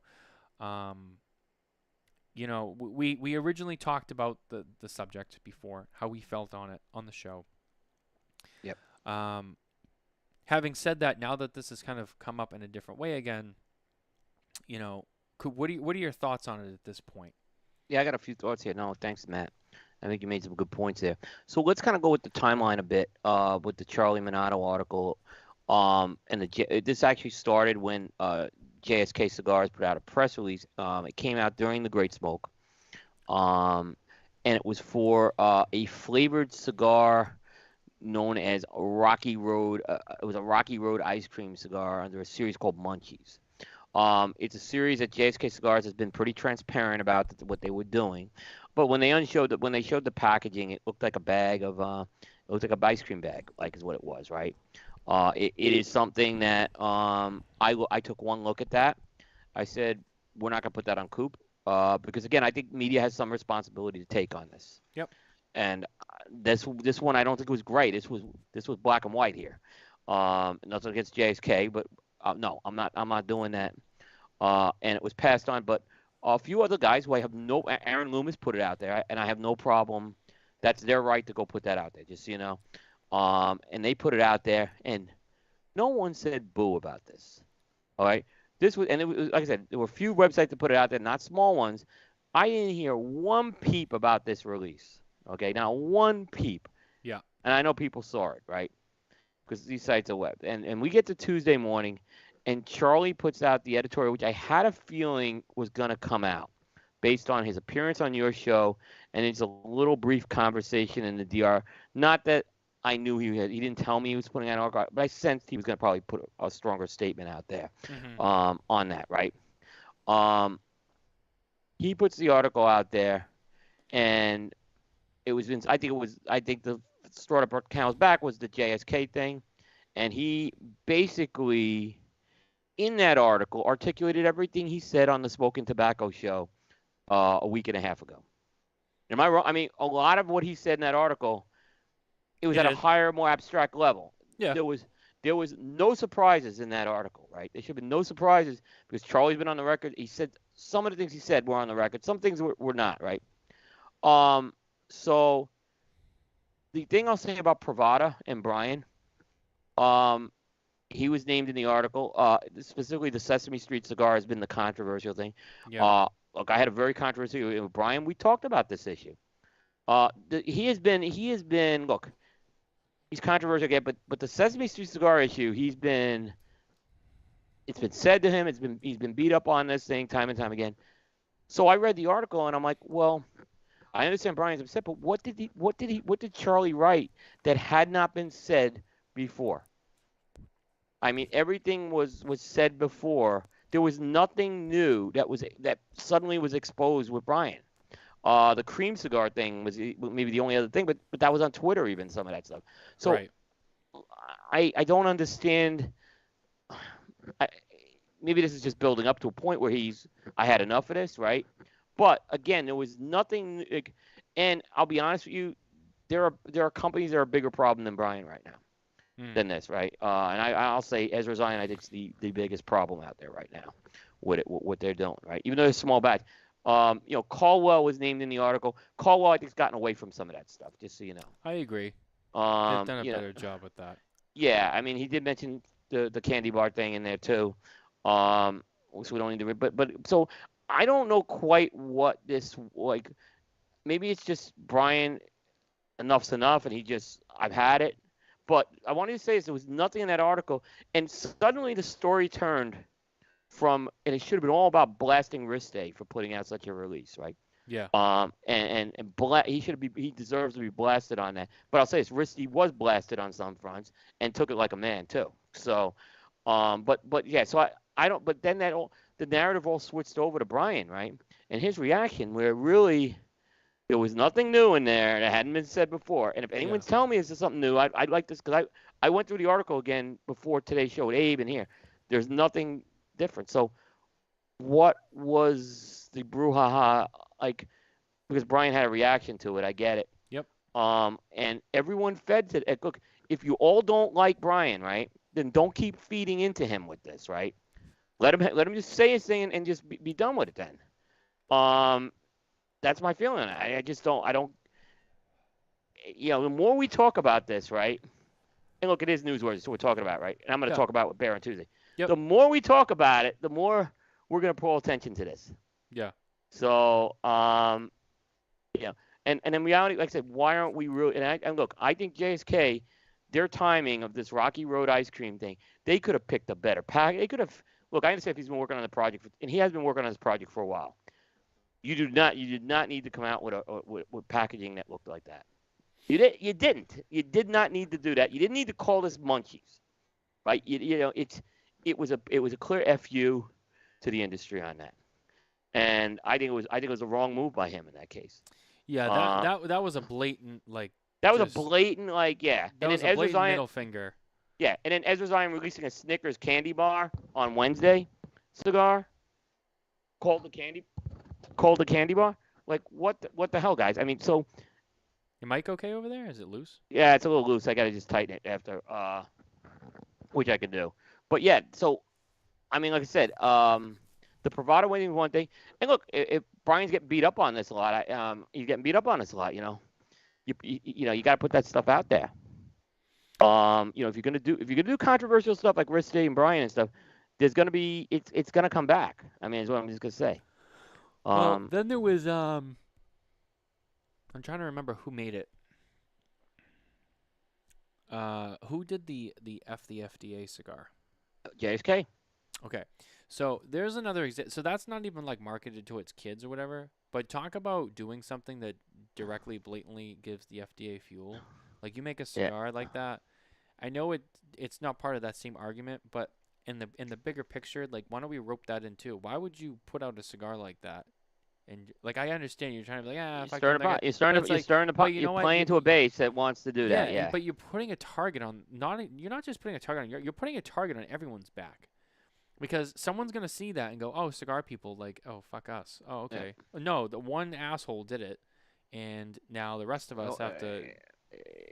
you in school, Matt, right? When that one asshole in the class caused trouble and the whole class got in trouble. Yep. Yeah. So I mean, what these people are doing is they are making the case for they are making the case to the American public for us to be regulated that much easier. I was speaking to Carney about this.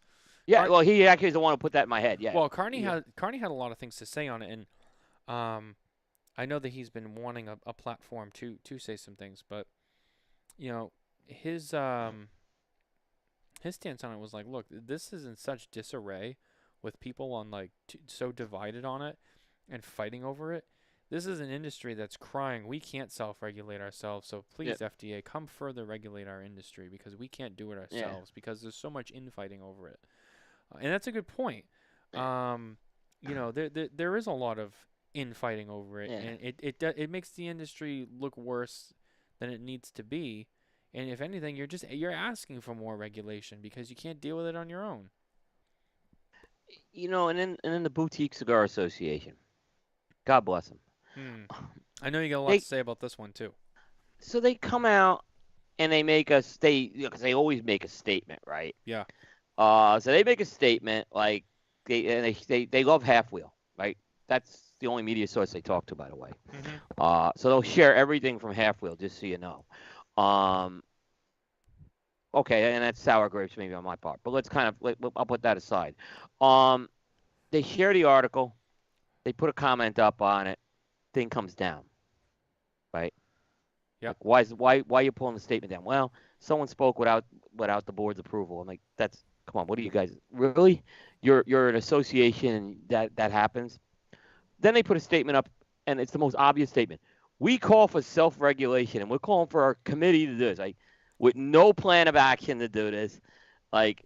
And this is an organization that has no funds. Like everyone has, it's self. Look, they pay. Like I know they don't do fundraising. I know some of these guys do activities and they pay for it out of pocket. Who's paying for this, right? Who are you looking to pay for this? You have a plan to pay for this, right?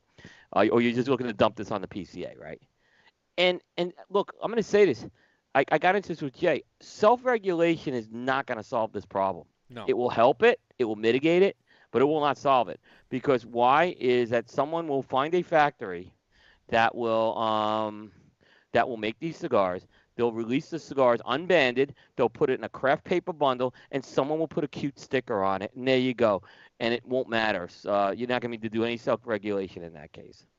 I agree. So honestly, I mean, so I don't understand. They put out this thing about self-regulation. I think self-regulation. There was a comment made to me, like, would the FDA get off our backs if there was self-regulation? I'm like, the FDA has no intentions of trusting this industry with self-regulation. We have this industry is constantly acted like children for the most part, right? Not marketing kids, but they just. I said a couple weeks ago, oh, we just want to have fun. The industry needs to put on their big boy pants. They need to grow up and stop this shit, okay? And stop this like everything's a joke out there, and stop having fun, okay? And let's get serious and roll up our sleeves and solve some problems here. I think one thing that should be said Yeah. is people need to remember how small this industry is. And it, one thing that, and I've said it, Yeah. you've said it, but a lot of times people go, what about the alcohol industry? They do. Here's Well, it's different hold regulation. On, hold on. But here's the biggest difference. Here's the biggest difference between us and the alcohol industry. The alcohol industry has pockets that go hundreds of miles deeper than ours. It's true. Yeah, It's a big part of it. And if you don't think it is, then you should do your homework because it is. Remember, money talks. Okay? Right. Big industry like that, yeah, they can throw enough money around to get what they want. So the Mhm. premium handmade cigar industry is not as big as the alcohol industry. We don't have the money to fight the battles that they've gotten away with. It's just No, it's fact. I'm we, not. we, It's we not the don't. only reason, but Yeah. it's a chunk of it. Mhm. It's true, and that's Yeah. why the call to funding for the PCA and CAA and whatever the fuck the CRA does. I mean, well, no, they've done some things, but lately, like I got asked this question on Meet the Professor a few weeks ago. It's like, oh, well, what could the Cigar Rights of America do better? I'm like, Uh, first of all, everything, that I but can come up with 89 points on. for everything. But first and foremost, like they're just so fucking quiet over there. Like they don't communicate with it. What are they They doing? have What are they working on? no. There's no Like leadership there. They're PCA, rudderless at right least now. PCA sends out letters and news and I get probably like 2 emails a week from the Premium Cigar Association. When's the last time I got a constructive email from the Cigar Rights of America? Don't No, I worry. got the. Don't worry, I I'll got. wait. I got the one that was the last one I got was was the partisan letter blaming blaming the Democrats for everything. Right. That was the one we got. Right. Mhm. Um. And look, and I had this conversation with Josh Habarsky down in the Dominican Republic, and I said, there's overlap right now between CigarAction.org and the CRA, and I think you guys need to address it. And here's why: if PCA sends a communication out and CRA isn't, there's different audiences for that. You're not reaching the audience with that, right? And oh, by the way, here's the problem: you can't depend. Look, I'm not. I've had this conversation with a lot of people. I'm not gonna chase you down for news, right? If there's a big story, I'll be on top of it, right? But some of these other stories, which are more localized and stuff, I'm not going to chase down, right? You've got to do a better job of pushing that out to the media. It's not hard, right? They don't do that. So if it's a local, like, be honest with you, a lot of stuff with the states right now, we're just not on top of it. I don't have the resources to cover that type of stuff. Jay Um, Davis made a nice point. I'm going to share here too. Premium cigar industry might gross 1.2 to 1.4 billion dollars. The tax revenue alone in the alcohol industry in the United States we've more alone than that. is $70 billion. Hmm. There you go. There you There go. you go. There you It, go. It's exactly the point. that's it. People, And you know what? And what about and if you don't understand what that correlation means, then you got to do some more reading. Yeah, no, it's true. And look, alcohol is regulated differently than tobacco. Yep, So it's it's a very true. different set of rules. It's a different set of rules. And this industry has, look, we haven't talked about this a lot, right? We've been terrible at like mobilizing our troops when it comes to these open comment periods with the FDA. We've been terrible at it, right? Um, because we haven't provided enough prescriptive guidance on how to submit these comments, right? Yep. So they submit comments for feedback, and the FDA is looking for scientific feedback and data points, and we get people submitting comments. Hands off my cigars. It's you're gonna destroy jobs. The FDA doesn't care about that. No. The FDA cares about science right now, and we as the cigar industry has done a terrible job at guidance with people submitting these comments. I'm not saying you're gonna eliminate these comments, but again, we've done a horrible job at educating people on this stuff. And we need to have real constructive comments in there. Because this is why the FDA they make these and we know the FDA is making wrong decisions. This is not like me defending the FDA here, but we have to we have to kind of get off this hands off my cigars thing. Or why is the alcohol industry get away with this? We got to focus on the battle here, and this shouldn't be a hard thing to do. Is what I'm saying. It shouldn't really be. This should be a slam dunk for us, and it's made more complicated because there's no leadership here with that. Yeah, it's true. I mean, I feel like someone made this point to me recently. It was somewhat recently. You got the PCA, you got CAA, you got CRA, you got And the BCA. you got the BCA, whatever the fuck they do. It sounds more like an exclusive club than a committee. Um, and it's like, well, we got all these different groups, but like, like who's doing what? You know what I mean? Right now, if you ask me, the people who are at least the most um, transparent and communicating the most is the PCA, right? The CRA and the CAA, I mean, I know they don't do nothing, but CAA does a lot, or we just don't. we don't hear about it. But they do communicate with their members. Right. That But I'll say that. I would say the worst culprit out of the three main ones, I take the BCA out of there. The three main ones, the CRA is the one that needs the most work. They need the most help, right? PCA has its issues. They have issues with the trade show. It's no secret. We all know. We all know what those issues are. And I personally, and Coop, I think you feel the same way. I think that everyone over at the PCA right now, they know of those issues and they're working on it. Whether or not you feel the same way or you see it, to me and the conversations that I've had, they're working on it. And Jay's watching. They are. Jay's on the board at the PCA. Scott Pierce has been doing a great. Josh Habersky's doing a great job. You know, just because everything hasn't changed right away, that doesn't mean that they're not working on stuff. There has been a huge difference in the last 6 months alone than there was a year ago. Listen, they've done a great job considering. Like, do they have do they have the wins? Not yet, right? They've made some progress, right? Yeah. And look, I could just tell you, going back and dealing with PCA, which was IPCPR 10 years ago, it was look at 10 years ago compared to now. And by the way, they got through that whole thing with Cigar Con, which was a thing. And Jay and Aaron talked about this on Thursday. Yeah. But I think they got through that, and they got through a very difficult furlough period. There's transparency. They're addressing some things. Yep. Jay was very open on our show, by the way, and he did a tremendous job. I want to thank him personally, and I'll plug the show. But Jay did a great job on that. And there's board members I've been able to call up and ask questions to. When Jay's kind of been like my go-to guy on a lot of stuff, and my sounding board, and I appreciate him sometimes dealing with me. Well, we talk about Jay a lot, and we have fun with Jay. But the reality is, one of the reasons why we love Jay so much, again, not just because he's listening, but to enforce why we reference him so much, is Jay is one of those people who's just so connected with everything that's going on right now. Yeah. He takes the time to educate himself. He takes the time to be involved with the PCA. He takes it to and remember, he runs a store too, so he has a business. So, yeah, he's a business owner that takes the time to get involved in issues and educate himself, and then try to educate other people because in the end, it only benefits him in running a business, which is the way it should be. In an industry like ours that has its issues, so that's the reason why. People like Jay, like I would say, if you don't know Jay, get to know Jay. When he is on shows, he's coming on our show. When's he coming on? May? I think he's coming on May. So he'll be on our show too. Pay attention to those shows. He has interesting things to say, and I guarantee you'll learn something new.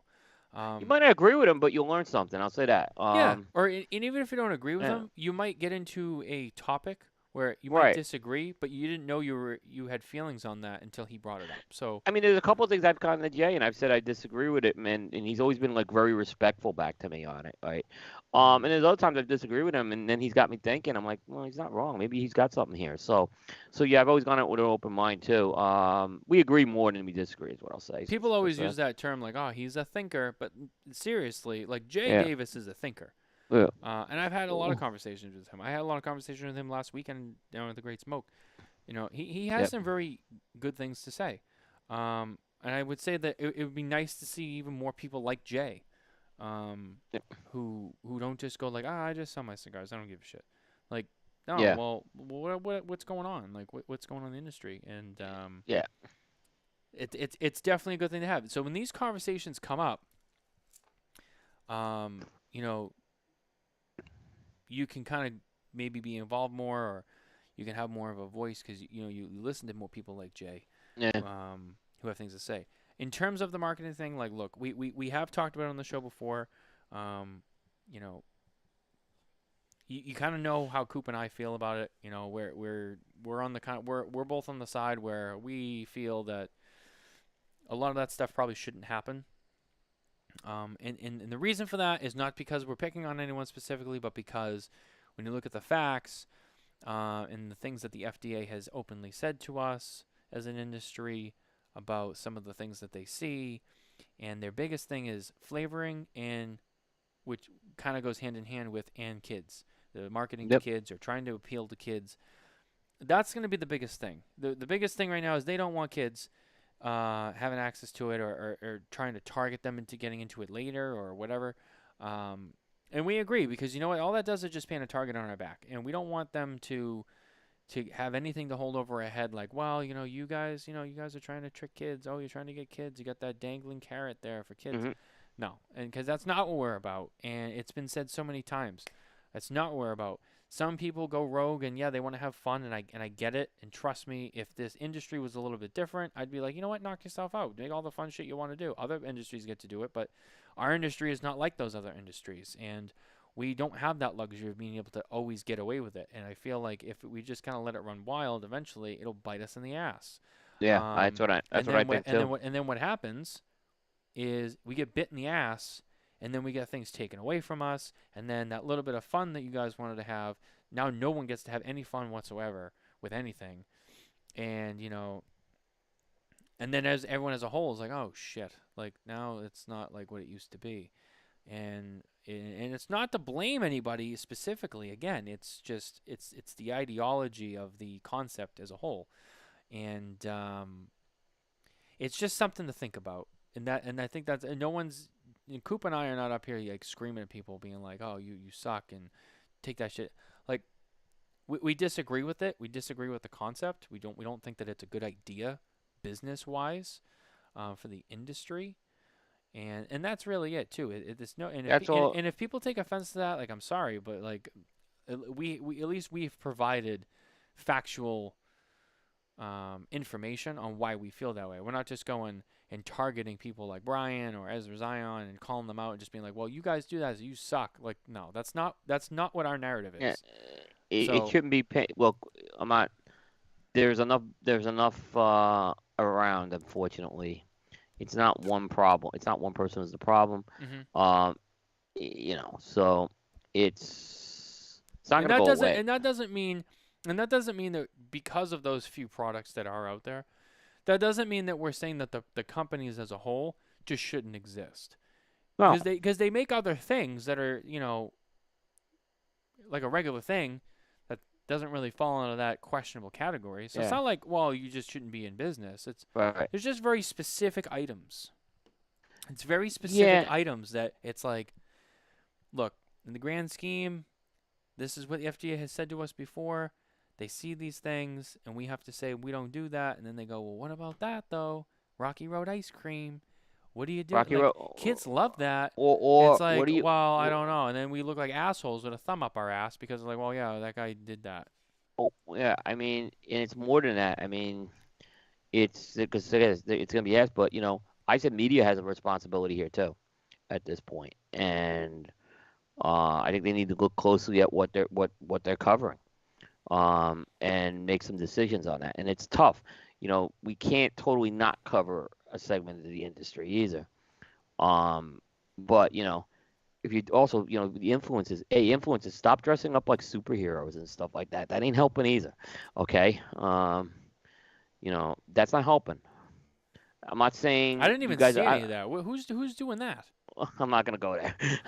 Yeah, no, I'm not. it's true, I'm not true. going there. I didn't even Honestly, see that though. People wait, but so people actually doing that? They dress up as superheroes and marketing uh, cigars? I saw one. Yeah, but Oh, I I don't want didn't to. see it, so I don't know. I'm just gonna kind of leave it at that, right? Yeah. Oh, I didn't even know. I don't need another shitstorm, right? But I don't think this person either is saying just because they're dressing up like Superman or whatever, saying they're trying to market to a kid either. So that's very clear. I want to make that very clear. I don't think any of these people who are doing that are trying to market to kids. They're just saying it doesn't help. Right. Yeah. So It's true. that's all I'm saying. But I know I don't think there's anyone I know who's an influencer in media who is doing that. I just want to say we gotta be. Unfortunately, we have to be a little careful. It's unfortunate that we're in this situation. It's unfortunate you can't dress up like Superman and do something like that. Yeah, So it is yeah, what it it's is. unfortunate. It's unfortunate. It really is. Um, and Jay has another comment here, and I'll bring this up and I'll read it too, since we have a second here. Brian, to his credit, and this is from Jay Davis. Brian, to his credit, did post today that the industry should work together. Perhaps pressured or maybe of a good heart. That was good to see. Um, Yes. Yeah, I no, hope so. and I agree, and I think what he and I hope so. I hope. and what he said is true. I Uh, mean, we should be together I on it. It's the yeah only way it's gonna work. yeah. We have to be together on it. If Uh, everyone's fighting about it, then the FDA look at this industry who they can't even get their shit together, and it's like we need to step in and just take over. I'm telling you, there's been members of Congress who said we don't have our shit together. I'm telling you, it's happened with Congress people. John Boehner was a good example of that. And Mark We writes they, go- in they, to us as well. we just don't have our shit together. And we have to be the adults in the room. That's the Mark premium cigar industry. Why can't we be the adults in the room? Mark writes to us, from an outsider's perspective, I see singular issues being addressed as they arise, not a unified message across multiple platforms to win the war in the long run. When I still see people trying to come up with the definition of a premium cigar, we're 15 years into this thing. It's like, come on, are we still arguing over the definition of a premium cigar 15 years later? I mean, we should be far beyond that. And I still see this debate come up on other shows. Like, yeah, if we could get the definition of a premium cigar, like if you're having that discussion on another, yeah, it's like, come on, we have to be beyond that at this point. The fact that conversation still comes up is mind blowing. To be honest with you, I mean, It is. It's mind blowing. it's I think the associations have done a good job with that. Let's just go with that. Yeah. um, and it's really simple too. It doesn't have to be this Merriam-Webster's dictionary description on page Yeah. 112. That's like a premium handmade cigar. I It's think in the simplest way to explain it is a handmade product used with aged tobaccos, organic tobaccos that are not chopped up and fed with chemicals and all that crap. Like the cigarette industry is whole leaf. Yep. whole leaf. Yep. Whole leaf handmade premium tobaccos that are hand rolled into a cigar, and it's really simple. It's not that complicated. It's like, well, what is a premium cigar? Like that's what it is. It doesn't get more simple or complex than that. It's all it is. Yep. It's whole leaf Yep. hand rolled cigars.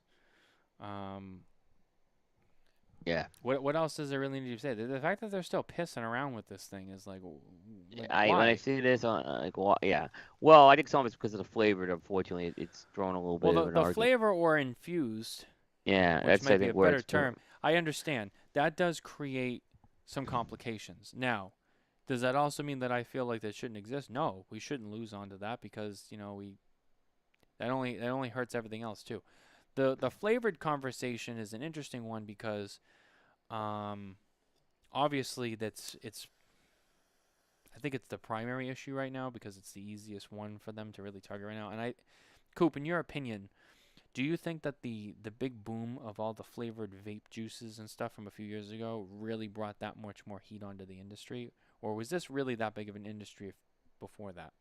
I think it was before that. Because I mean, you've had other, you've had the machine stuff that's been around for years. So maybe it brought a little more attention to it, but it's always been out there. Right. Um, but the issue is, when you get into a flavored premium cigar, people can't like people don't understand the definition of a premium cigar. And the most interesting thing I can remember is my dad and I went into a cigar store. Um, my dad's a cigarette smoker. He smoked the same brand of cigarettes for 50 years. Yeah. And this was about 7 or 8 years ago. This was with my dad, right? A little longer maybe. And I have like a tray that I'm walking around with, and I'm taking this cigar, and I'm putting it on here. And my dad's like, "Well, what's wrong with? Can you decide what you want?" I go, "What do you mean?" He's like, "You got like 9 different cigars on here, like." And I said, "Well, yeah, I want to try all these." And he's like, "Can't you just settle on one?" I'm like, "It doesn't work like that." And then I started explaining it to him. Because again, he didn't understand the industry. Mm-hmm. And and I was explaining, well, there's different origins of tobaccos, there's different sizes and different formats, and there's different vintages, and kind of opened up some eyes. Like he didn't realize that. So it is a very different product. I think when you get into the flavored piece, it's people look at it maybe as the same thing, but when you get into a flavored premium cigar, that's a whole different animal It's like a hybrid. than a backwood cigar. Yeah, is what I'm saying. Right. So you know, there's premium tobacco in an acid cigar. There's very good tobaccos in an acid Yeah, cigar. it's very I'm true. sure Riste is using good tobacco in his Rocky Road Munchies or whatever, right? That's not cool. That's not what I'm questioning on that. So, but that. I think to answer your question, I think it was going back to. I think, like I said, that you've had things like backwoods on the market for years, so I'm sure. But I think the vape thing may have put a little more attention on it, maybe a little I more. think it kind of opened up a can of worms because it was like, oh, They they it's were this going to new go after thing. flavored at some point, no matter what, right? Because they went after Right. menthol. They went after it with the cigarette industry. It was a matter of time before they were going to do it. The state of Massachusetts has banned all flavored tobaccos, and so like menthol cigarettes are now illegal here. But Drew Um, Estate's legal. I think you could buy Drew Estate in Massachusetts because it doesn't fall into that. I think I think we've had this discussion we before, haven't we? have, and I'm trying to remember. I feel like there was a stipulation to it. I think it's if it's at a lounge and you're smoking it in the lounge, I believe they're allowed to sell it, but you can't sell it at like a store where you can only buy it and carry it out. Interesting. I I feel like I don't know why, but that stipulation comes to my mind. Right. And I can't even remember if that's true or not, but I feel like I heard that and I don't remember because I kind of forgot about that. But I feel like that might be the case. I'd have to check into that. I'm Yeah. not sure. Um, Either way, even if that's the case, there's still a lot of retailers that you lose business with because Yeah. acid is available. Excuse me. Um, Acid is still available in a lot of non-lounge stores, whether it's a cigar store, or it's a convenience store, or a liquor store. Acid is one of those cigars that's kind of available in most places outside of a standard or traditional cigar shop. So now you lose all that. So, and in Massachusetts, there's actually not many cigar lounges. So, I mean, I could probably count them on my hand. So, you go from all of the stores that carried it to like 5 or 6 people in the whole state. So, if that is true, and again, I can't remember what it is, but yeah, I mean, that's still a big loss in terms of business for Drew Estate. Um, Menthol cigarettes are definitely gone. I remember being up in when it first went into effect.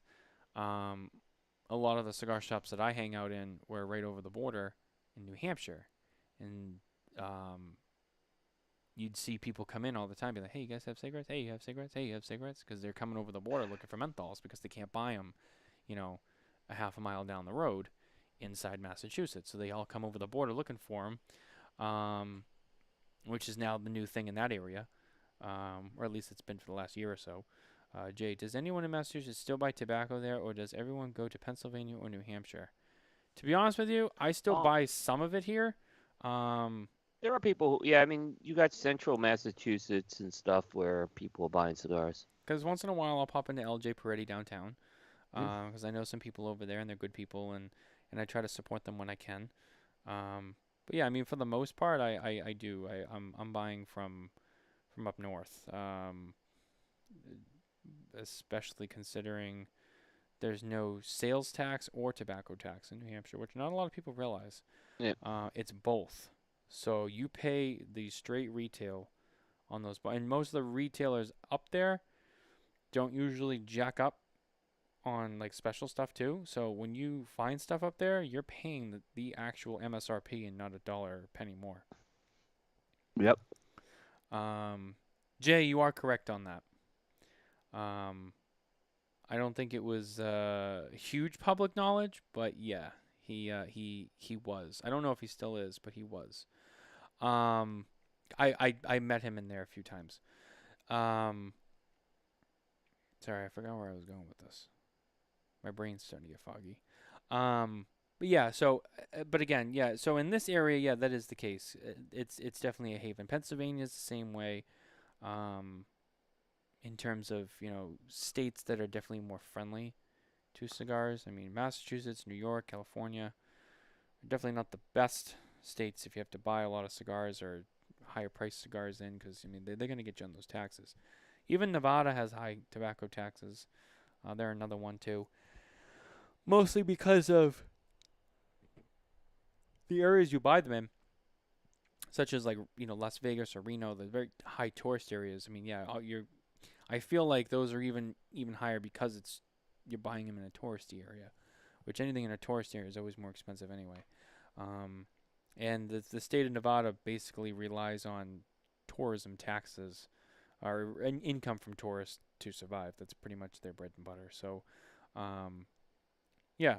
Anyway, so some states are worse than others. New Hampshire is a great one, and we're fortunate enough to have that close by. So, um, I feel like that whole thing got away from us there. We slowly drifted away from the conversation of the marketing stuff. But I think it's all tied in. I really Yeah. do. No, yeah, I agree. Yeah. And it's all good stuff to talk about too. Yeah. It's important stuff. Yeah. Sorry, I'm trying to keep my cigar lit. It was kind of going out there a little bit. Cigar's good. I think it tastes different though. I almost wonder if these are starting to age out. They already have age on them too, but I almost wonder if they're kind of starting to age out a little bit. I gotta finish this box. They don't taste as sweet as they used to. That's strange. I don't know. Maybe I'll rotate them around. That's weird. It's a little more char on that taste there. I don't know what that's all about. Then I remember. But aside from all that, I mean, I think we've covered that pretty well. Yep. I think we did. It's really all that needs to be said on it. I really don't think we need to really dissect it as we used to, um, or as we previously did, I should say. So I think that was really the biggest topic I think people really wanted to hear us talk about too. So obviously, it's the buzz right now in the industry. But again, outside of that, I think we've covered everything that I wanted to cover. I don't know about you, Coop, if you had anything else you wanted to mention before we sign off. No, I think we covered everything. Like I said, it's been a very dynamic month, for sure. So, we're going to be getting before we know it, we're going to be in PCA season. Yep. So I have to actually get a few things done to get our coverage going this year. So we're in the process of that, and I think that process I'll be starting in April. So uh, the year moves fast. I mean, we were already end of year list seems like it was last week. That's how quick it was. So One thing I will tease while we're here, I can't say too much. I can't be very specific either, because some things have not been finalized on certain accounts. But I will tease this here. Um, the Smoke and Tobacco team will be expanding once again. We had brought in a couple of people before, just really wasn't a good fit for them. So unfortunately they didn't stay around. But this person that will be coming in, and I don't want to say really too much, has been around for a little while, and most people in this industry know who this person is. So we are very excited to have this person be working with us. Someone who's really going to grow with us as a brand too. They're not just going to kind of come in and they're gonna be with us in the core lineup for a lot of things we do. What I will also say is that means that officially the Smoke and Tobacco Review Department will be opening, and Smoke and Tobacco will start to publish reviews. Um, that's all I'm gonna say at this point. Not a letter more, because it's just not really the time. But I will tease that. So that will obviously change a lot of things for us as we move forward as a brand. So just keep an eye on that, and more will follow in the not sure how long, but relatively soon. So I will throw that out there, Okay. which is really exciting. We're really really happy about this.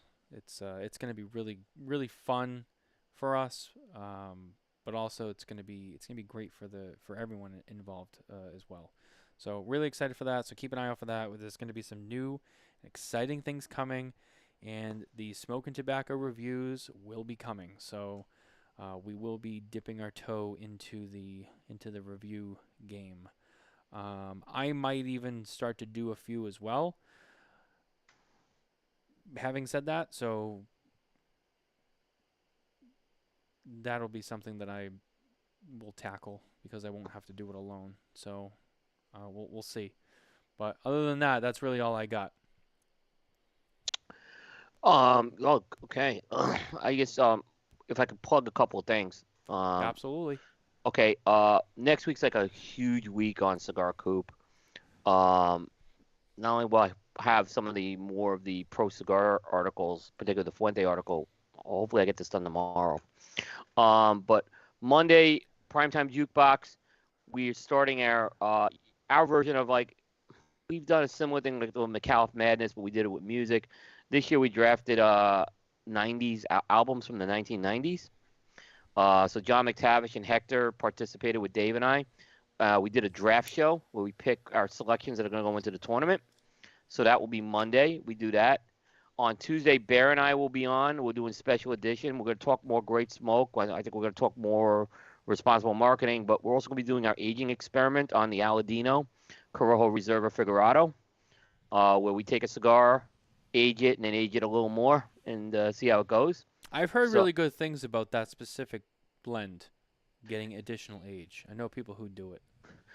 it's interesting. Yeah, I could tell you, that was my cigar of the year in the Robusto in 2018.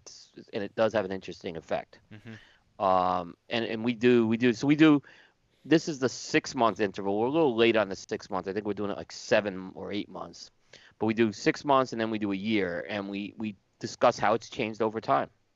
So that's always a lot of fun to do. That we do those, and while we're doing it, we talk other things. So that's why we're going to throw in some of the. I'm sure we'll have some other topics to cover as well. So you want to stay tuned. That's Tuesday. Wednesday on the Smoking Syndicate, Ben Lee and I will be smoking the Casada 1974 Toro. So we'll be doing that live on the air Wednesday. And Thursday we have Tony Bellotto on. Oh, Tony.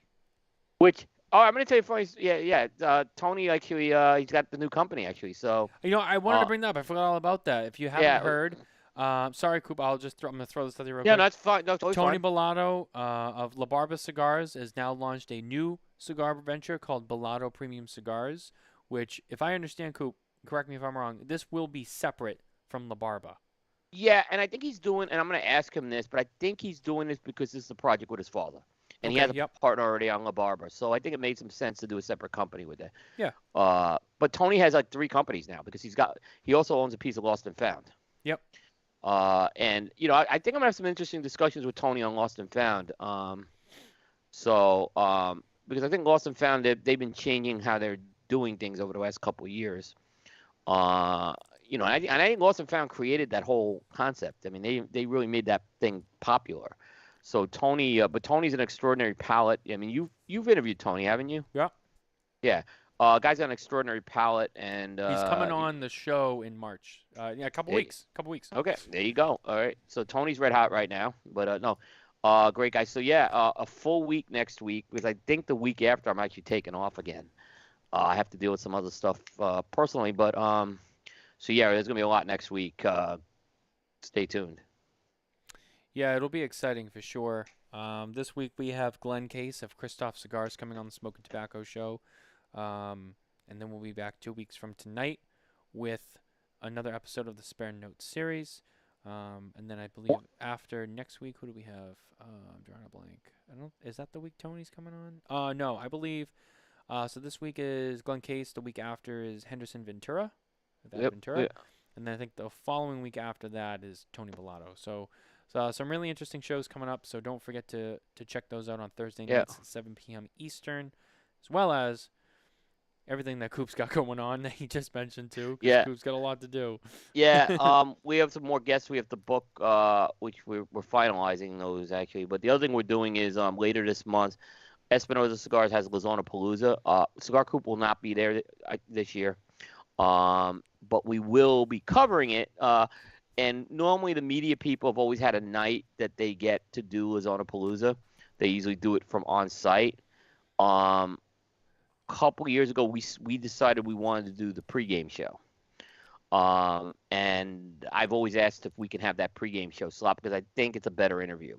So we'll probably have Hector and Jack on the show that night to talk about the event, talk about Espinosa. I'm sure we'll talk Guy Fieri and all that. So we've done that, like I said, but we won't be there this year. But we'll be there in spirit. So Yeah, absolutely. Well, guys, I think that's gonna do it for us Yep. tonight on the Spare Notes series. Mhm. Once again, we've been broadcasting live. Well, at least I have from the Drew Estate Studios in Boston, Massachusetts. Coop, all the way down Perdomo there Studio- in Indian Trail, North Carolina. the Perdomo Studios on the black stage tonight. That's right, on the black Usually I'm on the red stage. stage, but I didn't flip it. So Well, there you go. yeah, I like the yeah, black stage though; it's cool. yeah. But yeah. Anyway, so you've been listening along. Thank you for listening. Thank you for watching. Don't forget to like and subscribe, and we will see you guys next time. Take care, everybody.